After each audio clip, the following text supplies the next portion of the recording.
അസ്സലാമു അലൈക്കും വറഹ്മത്തുള്ളാഹി വബറകാതുഹു.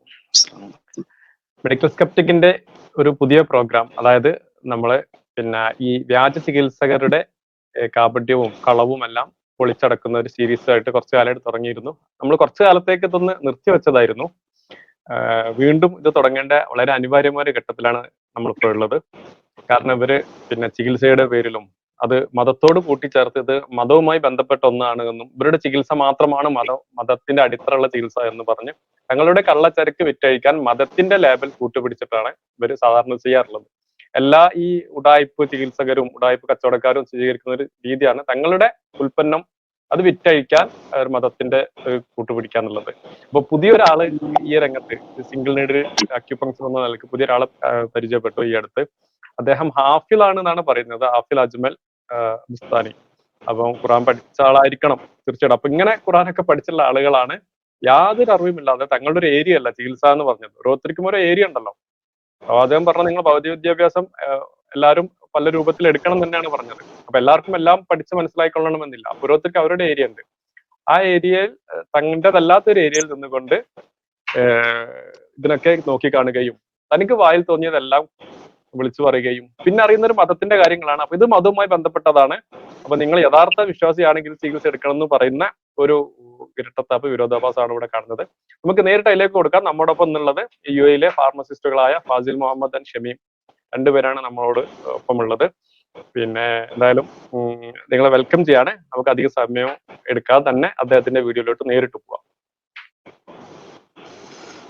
പുതിയ ഒരു വീഡിയോയിലേക്ക് എല്ലാവർക്കും സ്വാഗതം. മനുഷ്യന് സ്വയം രോഗം സുഖപ്പെടുത്താനുള്ള കഴിവുണ്ടോ? പലപ്പോഴും ആളുകളുടെ മറുപടി എങ്ങനെയാണ് മരുന്ന് കഴിക്കാതെ രോഗം സുഖപ്പെടുക, അല്ലെങ്കിൽ ശാരീരിക പ്രയാസങ്ങൾക്ക് ബുദ്ധിമുട്ടുകൾക്ക് എങ്ങനെയാണ് ഓപ്പറേഷൻ ചെയ്യാതെ അസുഖം ഭേദമാവുക, ഇയാൾക്ക് എന്തോ ഒരു തകരാറുണ്ട് എന്നായിരിക്കും ആളുകളുടെ മറുപടി. എന്നാൽ നിങ്ങൾ മനുഷ്യ സൃഷ്ടിപ്പിനെ കുറിച്ച് ചിന്തിച്ചിട്ടുണ്ടോ? ഒരു രക്തത്തുള്ളിയിൽ നിന്ന് മനുഷ്യനിലേക്കുള്ള വളർച്ച. ഇവിടെ ആ വളർച്ചയുടെ ഘട്ടത്തിൽ ഒരുപാട് പ്രോട്ടീനുകളും വിറ്റാമിനുകളും കാൽസ്യവും നമുക്കറിയാത്ത മറ്റു ഒരുപാട് ഘടകങ്ങളും ആവശ്യമായി വന്നിട്ടുണ്ടാവും. നമ്മുടെ ആരുടെയെങ്കിലും കൈകടത്തലുകൾ കൊണ്ടാണോ ആ വളർച്ച സംഭവിച്ചത്, അല്ലെങ്കിൽ എന്തെങ്കിലും ഓപ്പറേഷൻ ചെയ്തുകൊണ്ടാണോ, അല്ലെങ്കിൽ എന്തെങ്കിലും മെഡിസിനുകൾ കഴിച്ചുകൊണ്ടാണോ? അപ്പോൾ ആളുകൾ പറയും ഗർഭിണികൾ ഗർഭകാലത്ത് മരുന്നുകൾ കഴിക്കാറുണ്ടല്ലോ. അതെ, വിറ്റാമിനും അതുപോലെ കാൽസ്യത്തിനും ഒക്കെ രാസവിഷങ്ങൾ ഗർഭകാലത്ത് കഴിക്കുന്നത് നമുക്ക് കാണാൻ സാധിക്കും. നോക്കൂ, ഇവിടെ ഇദ്ദേഹം പറയുന്നത് ശ്രദ്ധിച്ചിട്ടുണ്ടല്ലോ. അപ്പൊ ഇദ്ദേഹത്തിന്റെ ഒരു അറിവിന്റെ ആഴം നിങ്ങൾ മനസ്സിലാക്കി കാണും എത്രത്തോളം ഉണ്ട് എന്നുള്ളത്. പറഞ്ഞു വരുന്നത് ഇതാണ്, ഒരു കുട്ടി എങ്ങനെ ഉണ്ടാവുന്നത്. അപ്പം കൈകടത്തലൊന്നുമില്ല, ഈ രാസവിഷങ്ങൾ ഇതിന് ശേഷമുള്ള മറ്റൊരാളും പറയുന്നുണ്ട് മരുന്നൊക്കെ രാസവിഷാണ്. അപ്പൊ കൈകടത്തലൊന്നുമില്ല. ഇങ്ങനെയാണ് മനുഷ്യ സൃഷ്ടിപ്പ് ഉണ്ടാവുന്നത്. അതിന് പുറത്തുനിന്നുള്ള ഒരു മരുന്ന് വേണ്ട. പറഞ്ഞു വരുന്നെങ്കിൽ മരുന്നൊന്നും വേണ്ടാത്ത തങ്ങളുടെ ചികിത്സയെ ന്യായീകരിക്കാനാണ്. എന്താണ് ഫാസിൽ, എങ്ങനെയാണ് ഇത് കാണുന്നത്? രാസവിഷമാണോ? ഇദ്ദേഹം പറയുന്നത് പ്രസവിക്കുമ്പോൾ പ്രോട്ടീൻ തന്മാത്രകളൊക്കെ ഉണ്ടാകുന്നത് നിങ്ങളൊന്ന് മരുന്ന് കൊടുത്തിട്ടല്ലല്ലോ, അത് പൂർണ്ണ ആരോഗ്യമുള്ള കുട്ടിയായി മാറുന്നുണ്ട്. പണ്ട് 100 കൊല്ലം മുമ്പ് പ്രസവിക്കുന്ന ഒരു ഗർഭാവസ്ഥയിൽ ഒരു മരുന്നും കഴിച്ചിട്ടില്ല, അത് ഇങ്ങടെ രാസവിഷം ഇതൊന്നും എടുത്തിട്ടല്ല, പിന്നെ ഇപ്പൊ എന്തിനാ കുത്തി കയറ്റുന്നതെന്നാണ് ഇയാൾ ചോദിക്കുന്നത്. ഒന്നാമത് ഈ രാസവിഷം എന്ന് ഉദ്ദേശിച്ചത് എന്താണ്? പുള്ളി ഇതിനെക്കുറിച്ച് യാതൊരു ധാരണയില്ല എന്നുള്ളതാണ്. കാരണം there is nothing in this ദുനിയ. ഈ ദുനിയാവില് രാസപദാർത്ഥമല്ലാത്ത ഒന്നും ഈ ആകാശത്തിന് ചുവട്ടിലില്ല. നമ്മൾ പലപ്പോഴും വരെ പഠിപ്പിക്കാൻ ശ്രമിച്ചാണ്, നമ്മൾ പഠിപ്പിക്കാൻ ശ്രമിച്ച് പരാജയപ്പെട്ടതാണ്. കാരണം ഇപ്പോ ഈ വെള്ളമാണെങ്കിൽ H2O, 2 ഹൈഡ്രജനും 1 ഓക്സിജനും ചേർന്ന് ഉണ്ടായ അതാണ് അതിന്റെ formula. Anything everything under the sky, ആകാശത്തിന് ചുവടിലുള്ള നമ്മൾ കാണുന്ന എല്ലാ പദാർത്ഥങ്ങളും എല്ലാ മെറ്റീരിയലുകളും കെമിക്കലുകളാണ്. കെമിക്കലുകളല്ലാത്ത യു കാൺ ഫൈൻഡ് എനിത്തിങ്. ദുനിയാവിൽ കെമിക്കൽ അല്ലാത്ത ഒരു വസ്തു നിങ്ങൾക്ക് കണ്ടെത്താൻ കഴിയില്ല സുഹൃത്തെ. അതാണ് ഇയാളോട് വളരെ വളരെ സരളമായ ഭാഷയിൽ പറയാനുള്ളത്. നിങ്ങൾ കഴിക്കുന്ന ഭക്ഷണം കെമിക്കലാണ്, നിങ്ങൾ കുടിക്കുന്ന വെള്ളം കെമിക്കലാണ്, നിങ്ങൾ എഴുതാൻ ഉപയോഗിക്കുന്ന പെന്ന് കെമിക്കലാണ്, നിങ്ങൾ ഇട്ടിരിക്കുന്ന ഡ്രസ്സ് കെമിക്കലാണ്. കെമിക്കലെ നിങ്ങൾ ഉള്ളിലാക്കുന്നുള്ളൂ. അപ്പോ രാസവിഷം വിഷം എന്നൊക്കെ പറയുന്നത് ഏത് അവസ്ഥയിലാണെന്ന്, വിഷം കഴിച്ചാൽ ഒരു മരിക്കുന്ന ഞാൻ കേട്ടിട്ടുള്ളത്. അപ്പൊ ഈ കുട്ടി കുത്തിവെച്ച വാക്സിനേഷൻ കൊണ്ട് ഏതെങ്കിലും കുട്ടി മരിച്ചതായിട്ടോ, അല്ലെങ്കിൽ കുട്ടികൾക്ക് പാരസെറ്റമോളോ, അല്ലെങ്കിൽ ഗർഭിണികൾക്ക് കാൽഷ്യോ അയണോ കൊടുത്തിട്ട്, ഇതൊക്കെ വിഷാന്നല്ലേ പറയണേ. വിഷം സാധാരണ വിഷം കഴിച്ചു മരിച്ചു എന്ന് കേൾക്കില്ലേ? വിഷം കൊടുത്തിട്ട് ഈ കാൽഷ്യോ അയണോ കൊടുത്തിട്ടോ, അല്ലെങ്കിൽ കുട്ടികൾക്ക് പാരസെറ്റമോൾ കൊടുത്തിട്ടോ, കുട്ടികൾക്ക് വാക്സിനേഷൻ ചെയ്തിട്ടോ ആരെങ്കിലും മരിച്ചു പോയതായിട്ടുള്ള ഒരു കണക്കോ അങ്ങനെ വല്ലതും ഉണ്ടോ? ഇത് ഏറ്റവും കോമൺ ആളുകൾക്ക് മനസ്സിലാവുന്ന ഭാഷയിലെ ഞാനിത് പറയുന്നത് കേട്ടോ. ഏറ്റവും എന്താ പറയാ, ഏറ്റവും വളരെ ലോ ലെവൽ പറ്റിക്കലാണിത്, അല്ലേ? തീർച്ചയായിട്ടും അതാണ് കാരണം. ഇയാള് മതം പഠിച്ച ആളാണ്. അദ്ദേഹത്തിന് ഇത് പഠിച്ചിട്ടില്ല, അത് ഉറപ്പാണ്. കാരണം അദ്ദേഹം ഹാഫിള് അൽ ബുസ്താനി, ആ ബുസ്താൻ കോളേജൊക്കെ നമുക്കറിയാം. അവിടെ എന്താ പഠിപ്പിക്കണമെന്ന് അറിയാം. അവിടെ നിന്ന് പഠിച്ചിറങ്ങിയിട്ടാണ് അദ്ദേഹം പണി ചെയ്യുന്നത്. അദ്ദേഹത്തിന്റെ ഏരിയ കാലിഗ്രാഫിയും കൂടാണ്. അത് ഞാൻ അദ്ദേഹത്തിന്റെ പ്രൊഫൈൽ ചെക്ക് ചെയ്തു. അദ്ദേഹമാണ് ഇതിനകത്ത് ഈ സലാഹുക്ക ഈ വിഷയം പറഞ്ഞപ്പോഴാണ് ആ വിഷയവുമായി ബന്ധപ്പെട്ട് ഇപ്പൊ പറഞ്ഞ കാര്യവുമായി ബന്ധപ്പെട്ടിട്ട് എനിക്കൊരു കമന്റ് ഉണ്ട്. ഇപ്പോ മുള്ളിനെ മുള്ളാണ്ട് എടുക്കുക എന്ന് പറഞ്ഞ മാതിരി, അല്ലെങ്കിൽ കടിച്ച പാമ്പിനെ കൊണ്ട് വിഷർക്കുക എന്ന് പറഞ്ഞു. ഇയാളിപ്പോ പണ്ഡിതനാന്നല്ലേ പറഞ്ഞ്. ഇപ്പൊ കുറച്ചിങ്ങനെ ഒരു ഇസ്ലാമികമായ പ്ലാറ്റ്ഫോമിൽ നിന്നിട്ടാണ് ഇപ്പൊ ഇയാൾ ഈ ഉടായ്പ് പ്രചരിപ്പിക്കുന്നത്, സ്പ്രെഡ് ചെയ്യുന്നത്. അപ്പോ അതുമായി ബന്ധപ്പെട്ടിട്ട് ഒരു കാര്യം പറയാനുള്ളത്, സ്വഹീഹായി വന്നിട്ടുള്ള ഹദീസുകളൊക്കെ സ്വീകരിക്കുമല്ലോ, പ്രത്യേകിച്ചും പണ്ഡിതന്മാരായാലും. മൻ തതബ്ബബ വലം യുഅലം മിൻഹു തിബ്ബുൻ ഖബ്ല ദാലിക ഫഹുവ ളാമിനുൻ എന്നാണ്. മൻ തതബ്ബബ എന്ന് പറഞ്ഞാല് ആരെങ്കിലും മെഡിക്കൽ പ്രാക്ടീസ് ചെയ്താൽ, ഫലം യുഅലം മിൻഹു തിബ്ബുൻ, അവര് മെഡിസിനെ പറ്റി അറിയാതെ, മെഡിക്കൽ ഫീൽഡിന് പഠനം നടത്തിയിട്ടില്ലാതെ ആരെങ്കിലും ഈ മെഡിസിൻ പ്രാക്ടീസ് ചെയ്താൽ, അതാണ് തതബ്ബബ എന്ന് പറഞ്ഞാൽ അതൊരു വേർബാണത്. ആരെങ്കിലും ഈ മെഡിസിൻ ചികിത്സ നടത്തിയാൽ ഫഹുവ ളാമിനുൻ എന്നാണ്. വാമിൻ എന്ന് പറഞ്ഞാൽ അവനാണ് അതിന് പിന്നീട് ആ രോഗിക്കുണ്ടായ എല്ലാ ഹാമിനും എല്ലാ ദുരന്തത്തിനും അവനാണ് ഉത്തരവാദി എന്ന്. ഇത് റസൂലുള്ളാഹി സ്വല്ലല്ലാഹു അലൈഹി വസല്ലം പറഞ്ഞ കാര്യമാണ്. ഇത് എത്ര കൃത്യമായിട്ട്. അതേപോലെ തന്നെ ഈ പിന്നീട് അദ്ദേഹം പറയുന്നുണ്ട്, അതും കൂടി കേട്ടിട്ട് നമുക്ക് ബാക്കി പറയാം. ഇതിൽ ഒരു കാര്യം ആഡ് ചെയ്തോട്ടെ. ഹലോ, അല്ല ഇതിൽ വിഷം കൊണ്ട് ഉദ്ദേശിക്കുന്നത് ഈ ഫോളിക് ആസിഡ് ഒക്കെ ആയിരിക്കുമല്ലോ. ഇപ്പം ഇതില് ഇന്ത്യയിലെ കണക്കനുസരിച്ച് 1000 പേരില് 5 പേർക്ക് അനൻസെഫാലി എന്ന് പറഞ്ഞിട്ട് ഒരു കണ്ടീഷൻ ഉണ്ടാകുന്നുണ്ട്. അതുപോലെ സ്പൈന ബിഫിഡ ഇതേപോലുള്ള ഈ ന്യൂറൽ ട്യൂബ് ഡിഫക്ട്സ് അതിന് കാരണമാകുന്ന ഈ ഫോളിക് ആസിഡ് കഴിക്കാത്തത് അതിന്റെ ഒരു പ്രധാന കാരണമാണല്ലോ. അപ്പൊ ഇതും കൂടെ ചേർത്തിട്ടായിരിക്കുമല്ലോ ഇദ്ദേഹം വിഷം എന്ന് പറയുന്നത്. അപ്പൊ അതിൽ 5 കുട്ടികൾ എന്ന് പറഞ്ഞാൽ ഇതിൽ അനൻസെഫാലി എന്ന് പറഞ്ഞാൽ 1 മിനിറ്റ് അല്ലെങ്കിൽ 1 മണിക്കൂർ കേവലം ദിവസങ്ങൾ അതിനുള്ളിൽ കുട്ടി മരണപ്പെടാവുന്ന ഒരു അവസ്ഥയാണ്. ഇതില് വികസിത രാജ്യങ്ങളിൽ, അതായത് 4600 പേരിൽ ഒരാൾക്കാണ് ഇത് വരാനുള്ള സാധ്യത. ഇന്ത്യയിൽ എന്നാൽ അതിന്റെ റേറ്റ് വളരെ കൂടുതലാണ്. അതിന് കാരണം ഫോളിക് ആസിഡ് പ്രോപ്പറായിട്ട് എടുക്കാത്തതും ഇതേപോലുള്ള ആൾക്കാരുടെ പ്രചരണങ്ങളിൽ വീണു പോകുന്നതും ആയിരിക്കാം. അപ്പോ അതിൽ 90% ആൾക്കാരിലും ഈ ഫോളിക് ആസിഡ് കൃത്യമായി കൊടുത്തു കഴിഞ്ഞാൽ അതിൽ നിന്ന് മോചനം ഉണ്ടാകാവുന്ന ഒരു അവസ്ഥയ്ക്കാണ് ഇതേപോലുള്ള ആൾക്കാരുടെ പ്രചരണം കൊണ്ട് നാശത്തിലായി പോകുന്നത്. അത്രയും ഗൗരവകരമായിട്ടുള്ള ഒരു വിഷയമാണ്. അദ്ദേഹം പറയുന്നത് 100 കൊല്ലം മുമ്പ് ഗർഭിണികൾ ഇതൊന്നും കഴിച്ചിരുന്നില്ല എന്നാണ്. പക്ഷെ അന്നത്തെ പ്രസവിക്കുമ്പോഴുള്ള മരണനിരക്കും ഇപ്പോഴത്തെ മരണനിരക്കും കമ്പയർ ചെയ്യാലോ നമുക്ക്. മാത്രമല്ല അത് ജനനത്തോടു കൂടി മരിക്കുന്ന കുട്ടികളെ കണക്കുകൾ നമ്മളെ മുമ്പിലുണ്ട്. ഇതൊക്കെ മറന്നിട്ടാണ് ഇവർ പറയുന്നത് നാം നേടിയ ശാസ്ത്ര പുരോഗതി. ഇത് ഇവർക്ക് ചികിത്സയിൽ മാത്രമേ പ്രശ്നമുള്ളൂ കേട്ടോ. ഇവർ ഉപയോഗിക്കുന്നത് ഏറ്റവും മികച്ച വസ്ത്രങ്ങള്, ഏറ്റവും മികച്ച കാറ്, 8000 കൊല്ലം പഴക്കമുള്ള ചികിത്സ ഉണ്ട്. ഇവര് കളവണ്ടി കുതിരവണ്ടി എല്ലാം ഉപയോഗിക്കുക. ഇവരാളെ പറ്റിച്ച് കോടികൾ സമ്പാദിക്കാൻ ഏറ്റവും മികച്ച സയൻസിന്റെ എല്ലാ പുരോഗതിയും ഇവരെ ജീവിതത്തിലുണ്ടാവും. എന്നിട്ട് ചികിത്സയുടെ കാര്യത്തിൽ മാത്രം അവർ പിന്തിരിപ്പൻ മതവിരുദ്ധമായ നിലപാടാണ് എടുക്കുക. നമുക്കതൊന്നും കണ്ടിന്യൂ ചെയ്യാൻ. ഇതിൽ ഈ പ്രീ ടൈം ബർത്തിലൊക്കെ എന്തെങ്കിലും വകുപ്പുണ്ടോ ഇവരുടെ ഇതില്? അതായത് UTI വന്നു കഴിഞ്ഞാൽ ആന്റിബയോട്ടിക് കൊടുക്കണം. അപ്പം അതില് തന്നെ 19% ആൾക്കാരിൽ ഇത് സിവിയർ ആകുന്ന അവസ്ഥയിൽ ഡെത്ത് സംഭവിക്കാം. ഫീറ്റൽ ഡെത്ത്, മറ്റേണൽ സെപ്സിസ് അതേപോലുള്ള അവസ്ഥകൾ വരുന്നുണ്ട്. അപ്പൊ അതിന് ഇനി പ്രീ ടൈം ഡെത്ത് ഡെലിവറി ഒക്കെ ഉണ്ടായി കഴിഞ്ഞാൽ ഇവരുടെ അടുത്ത് എന്താണ് വകുപ്പുള്ളത്? അതിനെ പറ്റിയല്ല ഈ സൂചിയിൽ കുത്തിക്കൊണ്ട് എന്തെങ്കിലും വകുപ്പ് അറിയാവോ? ലോകത്തെ എല്ലാ അസുഖവും ചികിത്സിക്കുക അവരൊക്കെ സിംഗിൾ നീഡിൽ കൊണ്ട് എന്നാ പറഞ്ഞത്. മെറ്റേണൽ മോർട്ടാലിറ്റി റേറ്റിന്റെ കാര്യത്തില് എന്റെ ഒരു ചെറിയൊരു ഇതുണ്ടായിരുന്നു കേട്ടോ. ഞാൻ നടത്തിയ ചെറിയൊരു പഠനം, അതിന്റെ ഇത് വേണമെങ്കിൽ നമുക്ക് താഴെ ലിങ്കിൽ കൊടുക്കാം. കാരണം അന്ന് ഒരു 50 വർഷത്തെ ഡാറ്റ എടുത്തിട്ട് ഞാൻ നോക്കിയിരുന്നു. അപ്പൊ അന്ന് 100-ൽ 34 മരണം നടന്നിരുന്നത് ഇന്ന് എത്രയാ 100-ൽ 2, 100-ൽ 3 എന്നുള്ള നിലക്ക് അത്രയും കുറഞ്ഞിട്ടുണ്ട്. അതായത് ഇൻഫാന്റ് മോർട്ടാലിറ്റി, അതേപോലെ തന്നെ ഇത് മോർട്ടാലിറ്റി റേറ്റ്, മറ്റേ പ്രസവത്തിന്റെ സമയത്ത് മരിച്ചു വീഴുന്ന സ്ത്രീകളുടെയും അതേപോലെ തന്നെ പ്രസവിച്ച് മാൽന്യൂട്രീഷൻ കാരണവും അതേപോലെ തന്നെ വാക്സിനേഷന്റെ കുറവ് കാരണം മരിച്ചു പോകുന്ന കുട്ടികളുടെ കണക്കും അന്നത്തെ കണക്കിനേക്കാളും എത്രയോ ഫാർ ബെറ്റർ ആണ് ഇന്ന്. ഇത് ഇവരുടെ സൂചി കൊണ്ടുണ്ടായ നേട്ടമല്ല, അത് ഇവര് മനസ്സിലാക്കണം. ഇവരുടെ സൂചി കൊണ്ടല്ല ഇത്രയും കുട്ടികളെ, ഇത്രയും അമ്മമാരെ രക്ഷപ്പെടുത്താൻ നമുക്ക് കഴിഞ്ഞത്. തീർച്ചയായും. അതാ ആയിട്ടുള്ളൂ. അതിനു മുമ്പൊക്കെ നമ്മുടെ പൂർവികർ ജീവിച്ചു പോയി. അവരൊക്കെ ഈ രാസവിഷങ്ങളും ഇഞ്ചക്ഷനുകളും ഉപയോഗിച്ചിട്ടാണോ ഗർഭകാലം പരിചരിച്ചത്? ഇല്ല എന്നാണ് നമുക്ക് കൃത്യമായി മനസ്സിലാക്കാൻ സാധിക്കുക. ഇവിടെ മനുഷ്യന്റെ സൃഷ്ടിപ്പിനെ കുറിച്ച് ചിന്തിക്കുമ്പോൾ തന്നെ വലിയ അത്ഭുതമാണ്. ആരുടെയും കൈകടത്തലില്ലാതെ വലിയ ഒരു സൃഷ്ടിപ്പ് അത് ഗർഭപാത്രത്തിന്റെ ഉള്ളിൽ നടക്കുന്നു. വിശ്വാസികളെ സംബന്ധിച്ചിടത്തോളം ഇത് വലിയ അത്ഭുതമായിക്കൊണ്ട് തന്നെ എല്ലാ മതങ്ങളിലും പറയുന്നത് നമുക്ക് കാണാൻ സാധിക്കും. അപ്പോൾ ദൈവത്തിന്റെ സൃഷ്ടിപ്പ് അപാരം. അങ്ങനെ ആ സൃഷ്ടിച്ച മനുഷ്യന്, ആ മനുഷ്യന് എന്തെങ്കിലും അസുഖങ്ങൾ വന്നാൽ സ്വയം സുഖപ്പെടുത്താനുള്ള കഴിവ് ഇല്ല. അത് ചെറിയ പനിയാണെങ്കിൽ പോലും സ്വയം സുഖപ്പെടുത്താനുള്ള കഴിവില്ല എന്ന് വിശ്വസിക്കുന്നത് യഥാർത്ഥത്തിൽ ദൈവത്തിന്റെ ആ സൃഷ്ടിപ്പിനെ വില കുറച്ച് കാണലല്ലേ?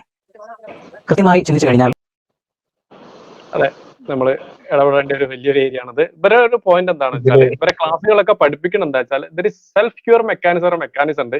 ഈ പാവപ്പെട്ട ആൾക്കാർക്ക് ഇത് കേട്ടതായിരിക്കും ഇത് പുതിയൊരു കണ്ടുപിടുത്തം, അക്യുപഞ്ചർ ആചാര്യം കണ്ടുപിടിച്ചതാണ്, മോഡേൺ മെഡിസിൻ മറച്ചു വെക്കുന്ന ഒരു സംഗതിയാണ്.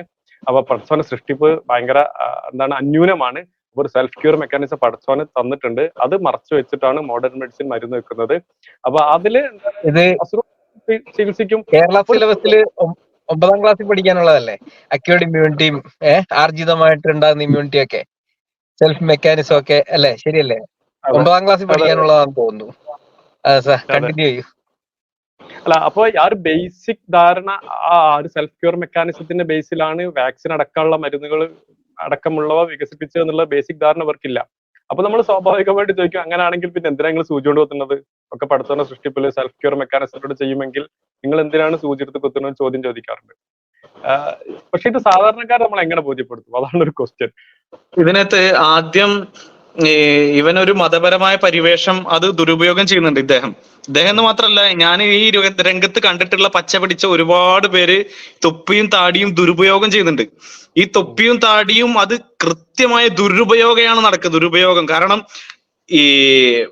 ഇവര് തന്നെ അംഗീകരിക്കുന്ന, ഞാൻ നേരത്തെ പറഞ്ഞ പോലെ ഞാൻ ഹദീസിലേക്കൊന്നും മടങ്ങി പോകണ്ട, കാരണം ഇത് മെഡിക്കൽ സ്കെപ്റ്റിക് ചാനലാണെന്ന് എനിക്കറിയാം. എന്നാൽ ഞാൻ ഹദീസ് പറയാൻ കാരണം, ഇവൻ ഇതേപോലെ മതപരമായ പരിവേഷം ഉപയോഗപ്പെടുത്തുന്നതുകൊണ്ട് ആ നിലയ്ക്ക് തന്നെ നമ്മൾ അതിനെ എടുക്കണം നിർബന്ധമാണ്. അതുകൊണ്ട് ഞാനൊരു ഹദീസ് പറയാം, ഇത്രയേ ഉള്ളൂ.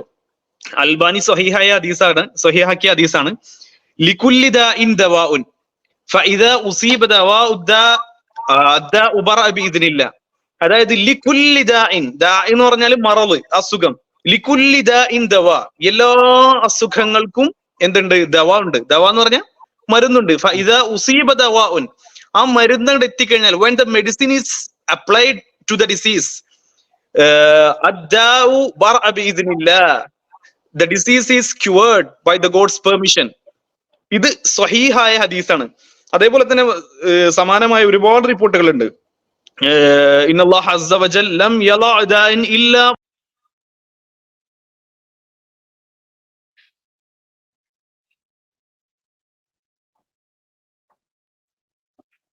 സൗണ്ട് ബ്രേക്ക് ആയല്ലോ. ക്ഷമയും കണ്ടിന്യൂ ചെയ്തോളൂ. അപ്പൊ പറഞ്ഞു വന്നതെന്ന് വെച്ചാല്, ഇത് ശരിക്കും ഫാസിൽ പറഞ്ഞു. ഇവരെ കോർ ആർഗ്യുമെന്റ് ഇതാണ്, ഇത് ശരിക്കും മെക്കാനിസം ഉണ്ട്, അതുകൊണ്ട് നിങ്ങളെ പുറത്തുനിന്നുള്ള മരുന്ന് വേണ്ട, പിന്നെ എന്തിനാ നിങ്ങൾ ഈ മരുന്ന് കൊടുക്കണെന്നാണ്. അതിനാണ് മറുപടി പറയേണ്ടത്. എനിക്കിവിടെ ഒരു പേഴ്സണൽ ഒരു എക്സ്പീരിയൻസ് ഉണ്ട്. അതായത് കുട്ടിക്ക് പനി കൂടിയിട്ട്, ഇത് ഇത്തരം ആൾക്കാരുടെ സ്വാധീനത്തിലായിരിക്കാം, പാരസെറ്റമോൾ ശരീരത്തില് ഹാംഫുൾ ആയിട്ട് എഫക്ട്സ് ഉണ്ടാക്കും എന്നുള്ള ധാരണയില് ഇത് correct time to time paracetamol കൊടുക്കാതിരിക്കുകയും അതിന്റെ ഭാഗമായിട്ട് കുഞ്ഞിന് ഫെബ്രൈൽ സീസറിൽ വരെ എത്തിക്കുന്ന ഒരു അവസ്ഥയുണ്ട്. ഇത് ശരിക്കും നിസ്സാരമായ ഒരു പാരസെറ്റമോളിൽ തീരുന്ന ഒരു സംഭവമാണ്. അപ്പൊ അതിന്റെ കാരണം എന്നൊക്കെ എക്സ്പ്ലെയിൻ ചെയ്യാൻ മോഡേൺ മെഡിസിനല്ലേ ആവുള്ളൂ. അതായത് നമ്മുടെ ഈ കുഞ്ഞുങ്ങളിൽ 6 വയസ്സാകും എന്ന് പറയുന്നത്, നമ്മുടെ ഈ ന്യൂറോണിൽ മൈലിൻ ഷീത്ത് ഉണ്ടല്ലോ, ആ ഒരു ലെയർ ഡെവലപ്പായി വരാൻ അത്രയും ഒരു 6 വയസ്സൊക്കെ ആവണം നല്ല രീതിയിൽ. അപ്പൊ കുഞ്ഞുങ്ങളിൽ ഒരു കാരണവശാലും പനി കൂടാൻ പാടില്ല എന്നുള്ളതാണ്. അപ്പൊ അതിന് പാരസെറ്റമോൾ അല്ലാതെ ഒന്നും കണ്ടുപിടിക്കപ്പെട്ടിട്ടില്ലല്ലോ. ഈ പനി ഇങ്ങനെ സിമ്പിളായിട്ട് സൈഡ് എഫക്റ്റ് ഇല്ലാതെ താഴ്ത്തി കൊടുക്കാൻ. അപ്പൊ ഇതുപോലുള്ള ആൾക്കാര് എന്താ പറയണ്ട, ജനങ്ങളെ ഈ രൂപത്തിൽ വഴിതെറ്റിക്കുകയും ആളുകൾ ഇത് വിശ്വസിച്ചു പോവാണ്. അതിനനുസരിച്ച് എന്താ പറയണ്ട, ഈ തെറ്റായിട്ടുള്ള രീതിയിൽ ഇത് പാരസെറ്റമോൾ കൊടുക്കാതെ കാത്തിരുന്ന് പനി കൂടി കുട്ടികളൊക്കെ വളരെ വളരെ ഡേഞ്ചറാണ്. ശരിയല്ലേ? അതെ അതെ, തീർച്ചയായിട്ടും തീർച്ചയായിട്ടും. ഇതില് പാരസെറ്റമോൾക്ക് കൊടും വിഷയം കേട്ടോ, കൊടുക്കരുതേ. ഇവന്മാരുടെ ഭാഷയിലേ ഉം, കൊടും വിഷമാണെന്ന് അറിയാം. പാരസെറ്റമോൾ എലിക്ക് കൊടുത്താൽ എലി ചത്തുവെന്നാണ് പറഞ്ഞത്. മനുഷ്യന് കൊടുക്കുന്ന ഡോസ് ഇയാളുടെ എന്ത് സെവനില് കഷ്ടമല്ലേ. മനുഷ്യന് 6 ലിറ്റർ ബ്ലഡ് ആണുള്ളത്, എനിക്ക് എത്ര ലിറ്റർ ഉണ്ട്, എത്ര മില്ലി ഉണ്ടെന്ന് പറയുന്നില്ല അവിടെ. അതാണ് അവരോട് ചോദിച്ചതാണ്, മനുഷ്യൻ തിന്നുന്ന അത്ര ബിരിയാണി ഒരു എലിയെ കൊണ്ട് തിരിച്ച് എലിയും ചാവും, അപ്പം ബിരിയാണി വിഷാന്ന് പറയോ എന്നുള്ള ഒരു ചോദ്യം നമ്മൾ ചോദിച്ചിരുന്നു മുമ്പ്. അതെ അതെ അതെ. ഇതില് നമുക്ക് വരേണ്ടതുണ്ട് ഈ വിഷയങ്ങളൊക്കെ, പനിയായിട്ട് ബന്ധപ്പെട്ട ചില കാര്യങ്ങൾ അതിലോട്ട് വരേണ്ടതുണ്ട്. ഞാൻ ഇതൊന്നും ഇയാളെ വീഡിയോ കംപ്ലീറ്റ് ചെയ്യും. അതെ അതെ. അവസ്ഥ അനുഭവിച്ചാലല്ലേ അതിനെക്കുറിച്ച് മനസ്സിലാക്കാൻ സാധിക്കുള്ളൂ. ഒരാൾക്ക് ഒരു കാര്യത്തെക്കുറിച്ച് വ്യക്തവും കൃത്യവുമായി സംസാരിക്കണമെങ്കിൽ അയാൾക്ക് ആ കാര്യത്തെക്കുറിച്ചുള്ള കൃത്യമായ അറിവും കൃത്യമായ അനുഭവവും ജീവിതത്തിൽ ഉണ്ടായാലാണ് വ്യക്തവും കൃത്യവുമായി ഒരു വിഷയത്തിൽ. അതെ, ജീവിതാനുഭവങ്ങൾ മാത്രം ഉണ്ടായാലും കൃത്യം വ്യക്തമായി പറയാൻ പറ്റും. ചികിത്സ പഠിക്കേണ്ട, ചികിത്സ, അനാട്ടമി, ഫിസിയോളജി, ബയോകെമിസ്ട്രി ഒന്നും പഠിക്കേണ്ടതില്ല. വ്യക്തവും കൃത്യമായ അറിവ് ഷേബുരിയാലുവിന്റെ 6 മാസത്തെ കോഴ്സ്, ഓൺലൈൻ കോഴ്സ്, 45,000 രൂപ ഫീസുമായിട്ടുള്ള കോഴ്സ് പഠിച്ചാൽ വ്യക്തവും കൃത്യമായ എല്ലാ അറിവും ലഭിക്കും. അതാണ് ചികിത്സ എന്നാണ് പറയുന്നത്. കണ്ടിന്യൂ സംസാരിക്കാൻ സാധിക്കുക. എന്നാൽ ഇവിടെ പ്രയാസങ്ങളും ബുദ്ധിമുട്ടുകളും വരുമ്പോൾ ആളുകൾ ഹോസ്പിറ്റലിലേക്കും പെട്ടെന്ന് മെഡിസിനുകളും ഒക്കെ കഴിക്കുമ്പോൾ എങ്ങനെയാണ് മനുഷ്യന്റെ ഈ സംവിധാനത്തെക്കുറിച്ച്, ദൈവത്തിന്റെ ഈ സംവിധാനത്തെക്കുറിച്ച് എങ്ങനെ മനസ്സിലാക്കും? മരുന്ന് കഴിക്കാതിരുന്നാലല്ലേ ആ അനുഭവം മനസ്സിലാവുള്ളൂ. ഹോസ്പിറ്റലിൽ പോകാതിരുന്നാലല്ലേ ആ സ്വയം സുഖപ്പെടുത്തുന്ന ആ പ്രവർത്തനത്തെക്കുറിച്ച് തിരിച്ചറിയാൻ കഴിയും. അതെ, മനുഷ്യ ശരീരത്തിന്റെ കൃത്യമായ ഭാഷയും നിർദ്ദേശങ്ങളും മനസ്സിലാക്കി അതിനനുസരിച്ച് പ്രവർത്തിച്ചാൽ മാത്രമല്ലേ ആ ശരീരത്തിന്റെ പ്രവർത്തനത്തെക്കുറിച്ച് കൃത്യമായി മനസ്സിലാക്കാൻ സാധിക്കുള്ളൂ. ഇവിടെ കൃത്യമായി നമുക്ക് മനസ്സിലാക്കാൻ സാധിക്കും, ശരീരത്തിന് സ്വയം സുഖപ്പെടുത്താനുള്ള കഴിവ് ഉണ്ട്. എന്നാൽ തെറ്റായ ശീലങ്ങൾ കൊണ്ട്, രാസവിഷങ്ങളുടെ ഉപയോഗങ്ങൾ കൊണ്ട്, അല്ലെങ്കിൽ ശരീരത്തെ കൃത്യമായി മനസ്സിലാക്കാത്തത് കൊണ്ടാണ് പലപ്പോഴും ആളുകൾക്ക് രോഗങ്ങൾ മാറാത്ത അവസ്ഥ. നോക്കൂ, അദ്ദേഹം പറഞ്ഞത് പിന്നെ കേട്ടല്ലോ. അപ്പം ഇത് ഖുർആൻ അവതരിച്ച വഹി ഇറങ്ങിയ പ്രവാചകന് ഈ ഒരു ബോധ്യപ്പെടൽ ഉണ്ടായിരുന്നില്ല, നഅൂദുബില്ലാ എന്ന രൂപത്തിലാണ് അവർ സംസാരിക്കുന്നത്. ആ പ്രവാചകൻ നിങ്ങൾ ചികിത്സിക്കണമെന്നും അന്നത്തെ കാലത്തെ വൈദ്യന്റെ അടുത്ത് പോകാൻ ആവശ്യപ്പെടുകയും പ്രവാചകൻ പറഞ്ഞു അത് പടച്ചവന്റെ സൃഷ്ടിപ്പാണ്, ഇത് അന്യൂനമാണ്, നിങ്ങൾ ചികിത്സിക്കേണ്ട, അത് ശരിയായിക്കോളും എന്നല്ല, നിങ്ങൾ ചികിത്സിക്കണം. നേരത്തെ ഫാസിൽ ഹദീസ് ഓതി. ആ പ്രവാചകന് ഇവരത്ര ഇൽമില്ല എന്ന് പറയേണ്ടി വരും അല്ലെ, ഇവര് ഒരു സംസാരം. യുഅല്ലിമുക്കല്ലാഹു ദീനൻ എന്നൊരു പ്രയോഗമുണ്ട് ഖുർആനില്. എന്താണ്, നിങ്ങൾ അള്ളാനെ ദീൻ പഠിപ്പിക്കരുതിട്ട്, നീ അള്ളാനെ ദീൻ പഠിപ്പിക്കുകയാണോന്ന്. അതേപോലെ റസൂലുള്ളാനൊക്കെ അങ്ങോട്ട് ദീൻ പഠിപ്പിക്കുന്ന അത്രയും വലിയ ദറജയിലേക്ക് ഇവരൊക്കെ എത്തിയെന്നാ തോന്നുന്നത്. കാരണം റസൂലുള്ള സ്വയം ചികിത്സ നേടിയിട്ടുണ്ട്, സ്വഹാബത്തിനോട് ചികിത്സ തേടാൻ പറഞ്ഞിട്ടുണ്ട്. എല്ലാ അസുഖങ്ങൾക്കും മരുന്നുകളുണ്ട്, മരുന്നില്ലാതെ ഒരു രോഗത്തെ ഇറക്കിയിട്ടില്ല എന്ന് പറഞ്ഞിട്ടുണ്ട്. ഇതൊക്കെ വ്യക്തമായിട്ട് ഇന്നും ഉപലബ്ധമാണ്. ഇന്ന് ഹദീസുകൾ ഉപലബ്ധമാണ്, റസൂലുള്ളാന്റെ ചരിത്രങ്ങൾ ഉപലബ്ധമാണ്. എന്നിട്ടാണ് ഈ രൂപത്തിൽ തൊപ്പിയും താടിയും വെച്ചിട്ട് ഈ രൂപത്തിൽ ഫിത്തന ഉണ്ടാക്കുന്ന നാട്ടില്. നിങ്ങൾ ആലോചിച്ച് നോക്ക്, എന്തൊരു ഫിത്തനാണെന്ന് അറിയോ? എനിക്ക് നേരിട്ടറിയാം. ഈ രൂപത്തില് മോഡേൺ മെഡിസിൻ വിരുദ്ധത തലക്ക് പിടിച്ചിട്ട് കുട്ടിനെ നഷ്ടപ്പെട്ട് അമോണിയ ട്രൈസ് ചെയ്യാൻ പറ്റിയില്ല. കുട്ടി അമോണിയ അമോണിയ എന്ന് പറഞ്ഞത് ന്യൂമോണിയ ട്രൈസ് ചെയ്യാൻ പറ്റില്ല. ന്യൂമോണിയ വന്ന് മരണപ്പെട്ടു പോയി കുട്ടി. അതേപോലെ തന്നെ ഈ ഇവരുടെ ഫിത്തന കേട്ട് ഡെലിവറി വീട്ടിലാക്കാൻ ശ്രമിച്ചു. അവസാനം കോംപ്ലിക്കേഷനായി പടച്ചവന്റെ കുതിരത്തോണ്ട്, പടച്ചവന്റെ ഇത് കൊണ്ട് നേരെ അടുത്ത് ഹോസ്പിറ്റലിൽ കൊണ്ടുപോയി രക്ഷപ്പെടുത്തി. എന്തെല്ലാം ദുരനുഭവങ്ങൾ ഇനി വരാൻ കിടക്കുന്ന അറിയോ? ഓരോ ബാച്ചിലും എത്ര 100 പേരാ, 200 പേരെ ഇറങ്ങുന്ന അത്രേ. അത് മറ്റേ ഒരു ജോലിയും ഇല്ലാതിരിക്കുന്ന വീട്ടിലെ കുടുംബിനികളായ പാവപ്പെട്ട, ഒരു വിവരവും ഇല്ലാത്ത, നമ്മളവരെ കുറ്റപ്പെടുന്നില്ല കേട്ടോ. അവര് ക്വാളിഫൈഡ് അല്ല എന്നുള്ളതോ അവർക്ക് 10ാം ക്ലാസ്സേ ഉള്ളൂ എന്നുള്ളതോ അവർക്ക് കുറവല്ല. നല്ല കുടുംബിനികളാണ്. ഇവന്റെ ഫിത്തനയിൽ കേട്ട് 40,000 രൂപ അവിടെ കൊണ്ടുപോയി കൊടുത്തിട്ട് 2 മാസമോ 4 മാസമോ 6 മാസത്തെ കോഴ്സ് പഠിച്ചിട്ട് നാട്ടിലേക്ക് ഇറങ്ങാണ്. ആളുകളുടെ ചികിത്സിക്കാൻ നാട്ടിലേക്ക് ഇറങ്ങാണ്. നിങ്ങൾ ആലോചിക്കൂ, ഇത് അത്യന്തം ഗുരുതരമായ പ്രത്യേകത ഉണ്ടാക്കാൻ പോകുന്നത്. അതിലെ എനിക്കൊരു പേഴ്സണൽ അഭിപ്രായമുള്ളത്, ചികിത്സിച്ചോട്ടെ, ഇതിപ്പോ നമ്മുടെ നാടാണ്, ചികിത്സിച്ചോട്ടെ. ആർക്കും ഇഷ്ടം നമ്മളെ നാട്ടുവൈദ്യോ ലാടവൈദ്യോ എന്ത് വൈദ്യം ചെയ്തോട്ടെ. പക്ഷെ എന്തിന്റെ ഏറ്റവും മികച്ച ചികിത്സാ രീതിയെ ഇവര് തടയണം. അതാണ് ഗൗരവമുള്ള പ്രശ്നം. പാവപ്പെട്ട ജനങ്ങളെ, മരുന്ന് കഴിക്കുന്ന, പ്രമേഹമുള്ള, ഷുഗർ ഉള്ള, അല്ലെങ്കിൽ മറ്റ് കാർഡിയാക് ഇഷ്യൂസ് ഉള്ള പാവപ്പെട്ട പേഷ്യൻ എന്തിന് തടയണം? ഇവർ ചികിത്സിച്ചോട്ടെ, അതിൽ പ്രശ്നമൊന്നുമില്ല. ഇപ്പൊ നമ്മുടെ നാട്ടിൽ നിയമം അങ്ങനെയാണെങ്കിലേ പറ്റും. അതാണ് വലിയ ഗൗരവമുള്ള വിഷയം. ഇപ്പൊ റസൂല് പറഞ്ഞത് ഭൗതിക വിഷയങ്ങളിൽ എന്നെക്കാട്ടും കൂടുതൽ നിങ്ങൾക്കാണ് അറിയാവുന്നതാണ്. അതിന്റെ അടിസ്ഥാനത്തിലാണ് പുതിയ കാര്യങ്ങളിൽ സയൻസ് ഒക്കെ മുന്നോട്ട് വന്ന് ഡെവലപ്പ് ചെയ്ത് വന്നത്. അപ്പൊ ആ ചികിത്സ അവർ തടയുന്നു എന്നുള്ളത് ഗൗരവമുള്ള ഒരു വിഷയമാണ്. അത് നേരത്തെ ഹദീസ് പറഞ്ഞ വേറൊരു ഹദീസിലുള്ള എന്താ വെച്ചാൽ, നിങ്ങൾ ചികിത്സ അറിയാതെ ചികിത്സിച്ചാല് അതിന്റെ ഗൗരവം, അതിന്റെ കോൺസിക്വൻസ് ഇയാൾ ഉത്തരവാദി എന്ന് പറഞ്ഞിട്ടുണ്ട്. അത് ഇസ്ലാമിക വിഷയത്തിൽ അങ്ങനെ തന്നെ. ഒരു വിഷയത്തില് അറിവില്ലാതെ ഹുക്മ നടത്തി അതിലെന്തെങ്കിലും, ഇപ്പൊ ഒരു സഹാബിയുടെ കഥയൊക്കെ ഉണ്ടല്ലോ, ഒരു മരണപ്പെട്ടു, ജനാബത്ത് പറഞ്ഞ യുദ്ധവേളയിൽ. അപ്പം കുളിക്കണം എന്നൊരു സഹാബി, മറ്റൊരാള് തെറ്റായ ഫത്വ കൊടുത്തു, ഇയാൾ കുളിച്ചു മരണപ്പെട്ടു, റസൂൽ അത് വിധിയാണ്, അള്ളാന്റെ വിധിയാന്നല്ല പറഞ്ഞത്, നിങ്ങൾ അയാളെ കൊന്നു എന്നാ പറഞ്ഞത്. അപ്പൊ ഇങ്ങനെ തെറ്റായ ചികിത്സ നടത്തി ഒരു രോഗിക്ക് എന്തെങ്കിലും പറ്റിയിട്ടുണ്ടെങ്കിൽ അതിന്റെ ഉത്തരവാദിത്വം കൊലപാതകത്തിന് ശിക്ഷയാണ് ഇയാൾക്കുള്ളത്. ഈ ഒരു ബോധ്യം ഖുറാനും ഹദീസും പഠിച്ചവർക്കില്ല എന്നുള്ളതാണ് ഏറ്റവും വലിയ ഗൗരവം. അപ്പൊ ഇതിനെതിരെ സംസാരിക്കൽ, ഇവരുടെ ഈ വൃത്തികേടുകൾക്കെതിരെ ശബ്ദമുയർത്തൽ മതപരമായ ഒരു ബാധ്യത കൂടെ മാറുകയാണ് ഇവിടെ. ഷമീം. അതെ അതെ, മതത്തെ കൂട്ടിപ്പിടിച്ചിട്ടാണല്ലോ ഇതേപോലുള്ള വ്യാജമായിട്ടുള്ള പ്രചരണങ്ങൾ നടത്തുന്നത്. പിന്നെ ഇവരുടേത് മാത്രമല്ല, ഈ ഹെർബൽ പിന്നെ സൈഡ് എഫക്റ്റ് ഇല്ല എന്ന് പറഞ്ഞിട്ട് ഹെർബൽ സംഭവങ്ങള് വ്യാപകമായിട്ട് പ്രചരിപ്പിക്കുന്നുണ്ട്. ഈ അടുത്ത് നമുക്കറിയുന്ന ഒരു സഹോദരി, അദ്ദേഹത്തിന്റെ ഉപ്പാനെ ഹോസ്പിറ്റലിൽ കരള് പോയിട്ട്, അങ്ങനെ ഡോക്ടർ 4 ചോദ്യം ഇവരോട് ചോദിച്ചു. എന്താണ്, നിങ്ങൾ കള്ളു കുടിക്കുന്നുണ്ടോ? അപ്പൊ കള്ളു കുടിക്കുന്നില്ല, നമ്മൾ കള്ളു കുടിക്കാത്ത ആളാണ്. അങ്ങനെ പല പല കാര്യങ്ങൾ ചോദിച്ചു. പെപ്സി അതുപോലുള്ള സംഗതികൾ അധികമായിട്ട് ഉപയോഗിക്കുന്നുണ്ട്, അപ്പൊ അത് ഉപയോഗിക്കാറേ ഇല്ല. പിന്നെ അവസാനമായിട്ട് ചോദിച്ചത്, നിങ്ങൾ എന്തെങ്കിലും ഹെർബൽ മരുന്നുകൾ എന്തെങ്കിലും കഴിക്കുന്നുണ്ടോ എന്ന് ചോദിച്ചപ്പോൾ അത് കഴിക്കുന്നുണ്ട്. അപ്പം ആളുകളുടെ ധാരണ ഇതിന്റെ അകത്ത് സൈഡ് എഫക്റ്റ് ഇല്ല എന്നുള്ളതാണ്. ശരിക്കും അതാണ് ഇവരെ ബാധിച്ചത്.